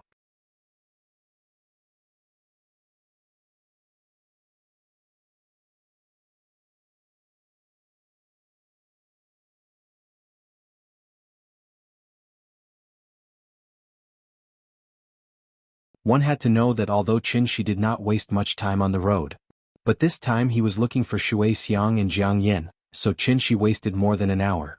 The sky had completely darkened. Under the dim night sky, the small bar by the beach was bustling again. Only this courtyard that used to be bustling with noise and excitement. At this moment, it was still deserted. Even the lights in the courtyard were not turned on. The little girl had been hungry for a long time. However, even though her stomach was growling, she didn't cry for her father. Instead, she quietly curled up in a corner of the sofa. In such a big house, only the big cat was still by her side. "Big cat, do you know where Daddy went?" Meow meow meow, the big cat let out a series of sweet noises. As if to comfort the little girl, the big cat moved closer to her, then stretched out its head and rubbed against her leg. "Big cat, are you hungry?" "I'm hungry too." As she spoke, the little girl rubbed her little belly. She didn't cultivate, so naturally she didn't know how to fast. The feeling of being hungry was something she had never experienced before. "Daddy's not at home, so we can't run around. We have to be good at home and wait for Daddy to come back and make us delicious food." The little girl hugged the big cat in her arms, then as if to cheer herself up, she pouted and said these words of self-encouragement. Although she said this, the little girl still looked back at Qin Roying from time to time, then turned her head to look out the window. It was pitch black outside. Only the sound of the cold wind blowing could be heard. Because of this, a sense of confusion that she had never felt before appeared in her big bright eyes. Where did Daddy go? The little girl waited bitterly. Finally, Qin Shi arrived home. As soon as he stepped into the courtyard, Qin Shi found that the house was dark, so he used his inner energy to turn on all the lights. In an instant, the lights were brightly lit, flowing with light and color. Qin Roying was bedridden, so his sister-in-law naturally couldn't escape this calamity. Xiao Yuan went home for the holidays, while his father-in-law was still in seclusion in his room, unaware of the outside world. Right now, in this huge courtyard of the Qin family, only a 5-year-old child was still moving around freely. But she was still so young, she didn't even know how to turn on the lights. Thinking of this, Qin Shi's expression couldn't help but darken. He quickly walked to the west wing. Daddy's back. The moment the lights came on, the little girl excitedly jumped down from the sofa, then eagerly hugged the big cat and rushed out of the room. Daddy, where did you go? I missed you so much. Although they hadn't seen each other for more than an hour, the little girl really missed Qin Shi very much. On one hand, it was because she was afraid of the dark. On the other hand, of course, it was because she was hungry. Hungry, right? Let's go, Daddy will take you to cook. Unlike usual, Qin Shi didn't apologize to the little girl immediately this time, but carried her directly to the kitchen. The little girl naturally didn't notice this difference. As soon as she heard that her father was going to make delicious food for her, this little girl instantly threw all her worries to the back of her head, then excitedly rode on Qin Shi's shoulder, smiling as she waited for her father to make delicious food for her. Soon the father and daughter had a full meal. After filling her stomach, the little girl clung to Qin Shi's side as usual, then pulled Qin Shi to watch cartoons with her. But because her biological clock hadn't been adjusted, before 9 o'clock, the little girl kept yawning. Seeing this, Qin Shi led her to the bathroom, then washed her up. Wash clean, put on a nice towel, lie on the bed. Maybe because she was in a good mood, the little girl even hummed the little song that the teacher taught her. Looking at her innocent and cute appearance, Qin Shi's face finally showed a trace of a smile from the bottom of his heart. However, this trace of a smile didn't last long. When Qin Shi carried the little girl back to the bed, watching the little girl as usual, tiptoeing to Qin Ruoying's side and lying down, Qin Shi could no longer suppress the raging emotions in his heart, and tears suddenly flowed out. This had nothing to do with cultivation. It was the truest feeling in his heart at this moment. In order to prevent the little girl from seeing him, Qin Shi used an illusion to cover his face. Daddy, tell me a story. Just one. After hearing it, I'll go to sleep obediently. Okay, since you're so obedient, Daddy will tell you too. Moa, Daddy is so good. So, Qin Shi hugged the little girl, and softly told her a simple and childish story one after another in her ear. It wasn't until the little guy fell asleep that Qin Shi finally stopped. He quietly looked at the two most important women in his life. They slept sweetly and peacefully, and nothing could disturb them. Just as Qin Shi had once promised, even if the sky collapses, I'll hold it up for you. I'm Yingying's husband. And also Nianyan's father. For Yingying, he couldn't let Tiandu build a soul bridge. Because the moment the soul bridge was formed, Yingying's soul would scatter. So he had to dare to go to Tiandu before the soul bridge was built to ask for an explanation for his lover. But if he went, he didn't know when he would come back. Because he wasn't completely sure. And this was also the first time since Qin Shi returned that he did something he wasn't sure of. But he had to do it.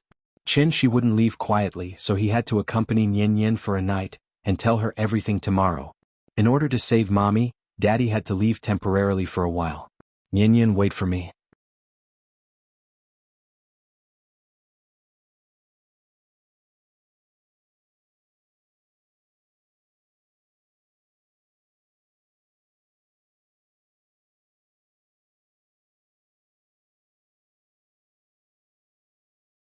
Qin Shi found the ruins of the sundial temple based on his memory, then sat down cross-legged in the middle of the ruins. Sitting down, he sat for a whole 3 days and 3 nights. It was not until the morning of the 4th day that Qin Shi finally woke up from his meditation and took out the sound-transmitting talisman that Jiang Yen gave him from his bosom. This was a sound-transmitting talisman that could directly contact Tiandu. It was a rare stock from ancient times. He did not know where Jiang Yen got it from. Right now, Tiandu was preparing to build a soul bridge. No matter how turbulent the spiritual qi in the lower realm was, it was impossible for Tiandu to withdraw the soul mirror that was in use. Since the gate of heaven refused to open, then Qin Shi could only think of a way to forcibly open the gate of heaven himself. This sound-transmitting talisman became the key. Because he wanted to use this sound-transmitting talisman to locate the position of Tiandu and thus pry open the gate of heaven. This was also the solution that Qin Shi and Jiang Yen finally came up with after a detailed discussion. Since the moment Qin Ruoying's soul dissipated, Bai Hong had been reduced to a prisoner again. So he could only be locked to one side like Shui Xiang, anxiously watching Qin Shi's strange actions. They saw, after Qin Shi ignited the talisman, he leaped into the air. Then, under the dumbfounded expressions of the two people, Qin Shi held the flowing cloud sword in his hand, mobilized all the vital essence in his body and fiercely slashed at the sky. In an instant, the mountains shook, the wind and snow trembled. After 3 days of meditation, Qin Shi gathered all the vital essence in his body to one point. The moment the sword was drawn, the whole world fell silent. Immediately after, the sword qi grew bigger and bigger. Every time it flew up a meter, the sword qi would violently expand at a speed visible to the naked eye. As the sword qi continued to expand, it finally showed a kind of earth-shattering momentum, rolling up all the fluttering snowflakes between heaven and earth, like a pillar that supported the heavens crashing into the clouds. Only then did Bai Hong suddenly widen his eyes, finally understanding what Qin Shi was doing. He was going to use his own strength.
It seemed that this heavenly venerable, who was usually high and mighty, was really going to fight to his heart's content with Qin Shi today. Seeing this, Qin Shi did not cower in the slightest. So what if you're a heavenly venerable? I'll send you to heaven today. Take another strike from my sword. The jade world glazed cup's flames surged, and the divine general's Dharma idol sword momentum was endless. The two heavenly venerable cultivators collided fiercely in midair just like that. In an instant, the dissipating true essence was like ice blades and frost, shooting in all directions without distinguishing between friend and foe. Many divine generals could not dodge in time and were immediately injured by the qi energy, causing countless small scratches to appear on their bodies. These scratches seemed weak and harmless, but in fact they carried the true essence imprints of Qin Shi and Yuhuan Tianzuan. Therefore, the moment the qi energy entered their bodies, these injured divine generals cried out in pain and hurriedly dodged to the side, trying to circulate their energy to force the destructive qi energy out of their bodies. Seeing that the battle had affected many people, Heavenly Venerable Wondrous Spell and Heavenly Venerable Xuanzhen exchanged a look and immediately flew back to Imperial Zenith Hall. They took the initiative to close the protective array of Dragon Head Peak so that Qin Shi and Yuhuan Tianzuan could fight more freely. As long as Yuhuan Tianzuan did not take the initiative to ask for help in this battle, no one could interfere. Although Heaven Capital was strong, it disdained to fight with many people, so it gave Qin Shi such a relatively fair battlefield. This was a battle between heavenly venerables. It was also a battle between two heavenly venerables for their respective dignity. Although Qinshi did not come from the great world, he had successfully proved himself with his strength. He was not weaker than a heavenly venerable. Whether I'm wrong or not, I actually have some idea in my heart. You may not have noticed the title of each volume. This is the 4th volume, and the title of this volume is, coincidentally, This Student is Young and in His Prime. Hey, the climax scenes in the past were too short, so can you let me write a longer one this time? Maybe I didn't write well enough, so I felt very bored. Please forgive me, everyone. Be more tolerant of this newbie so that the next book will be better. 3. Please remember the domain name of this book. 9 Heaven's Divine Emperor Mobile Edition website. You're tuning in to the Han Li's Wuxia Adventures YouTube channel. We're so grateful for your support, and don't forget to subscribe to join us on this incredible journey through captivating stories. Your generosity through donations truly makes a world of difference, as it's the primary source of revenue that allows me to expand and enhance this channel for you. Thank you from the bottom of my heart for being a part of this adventure.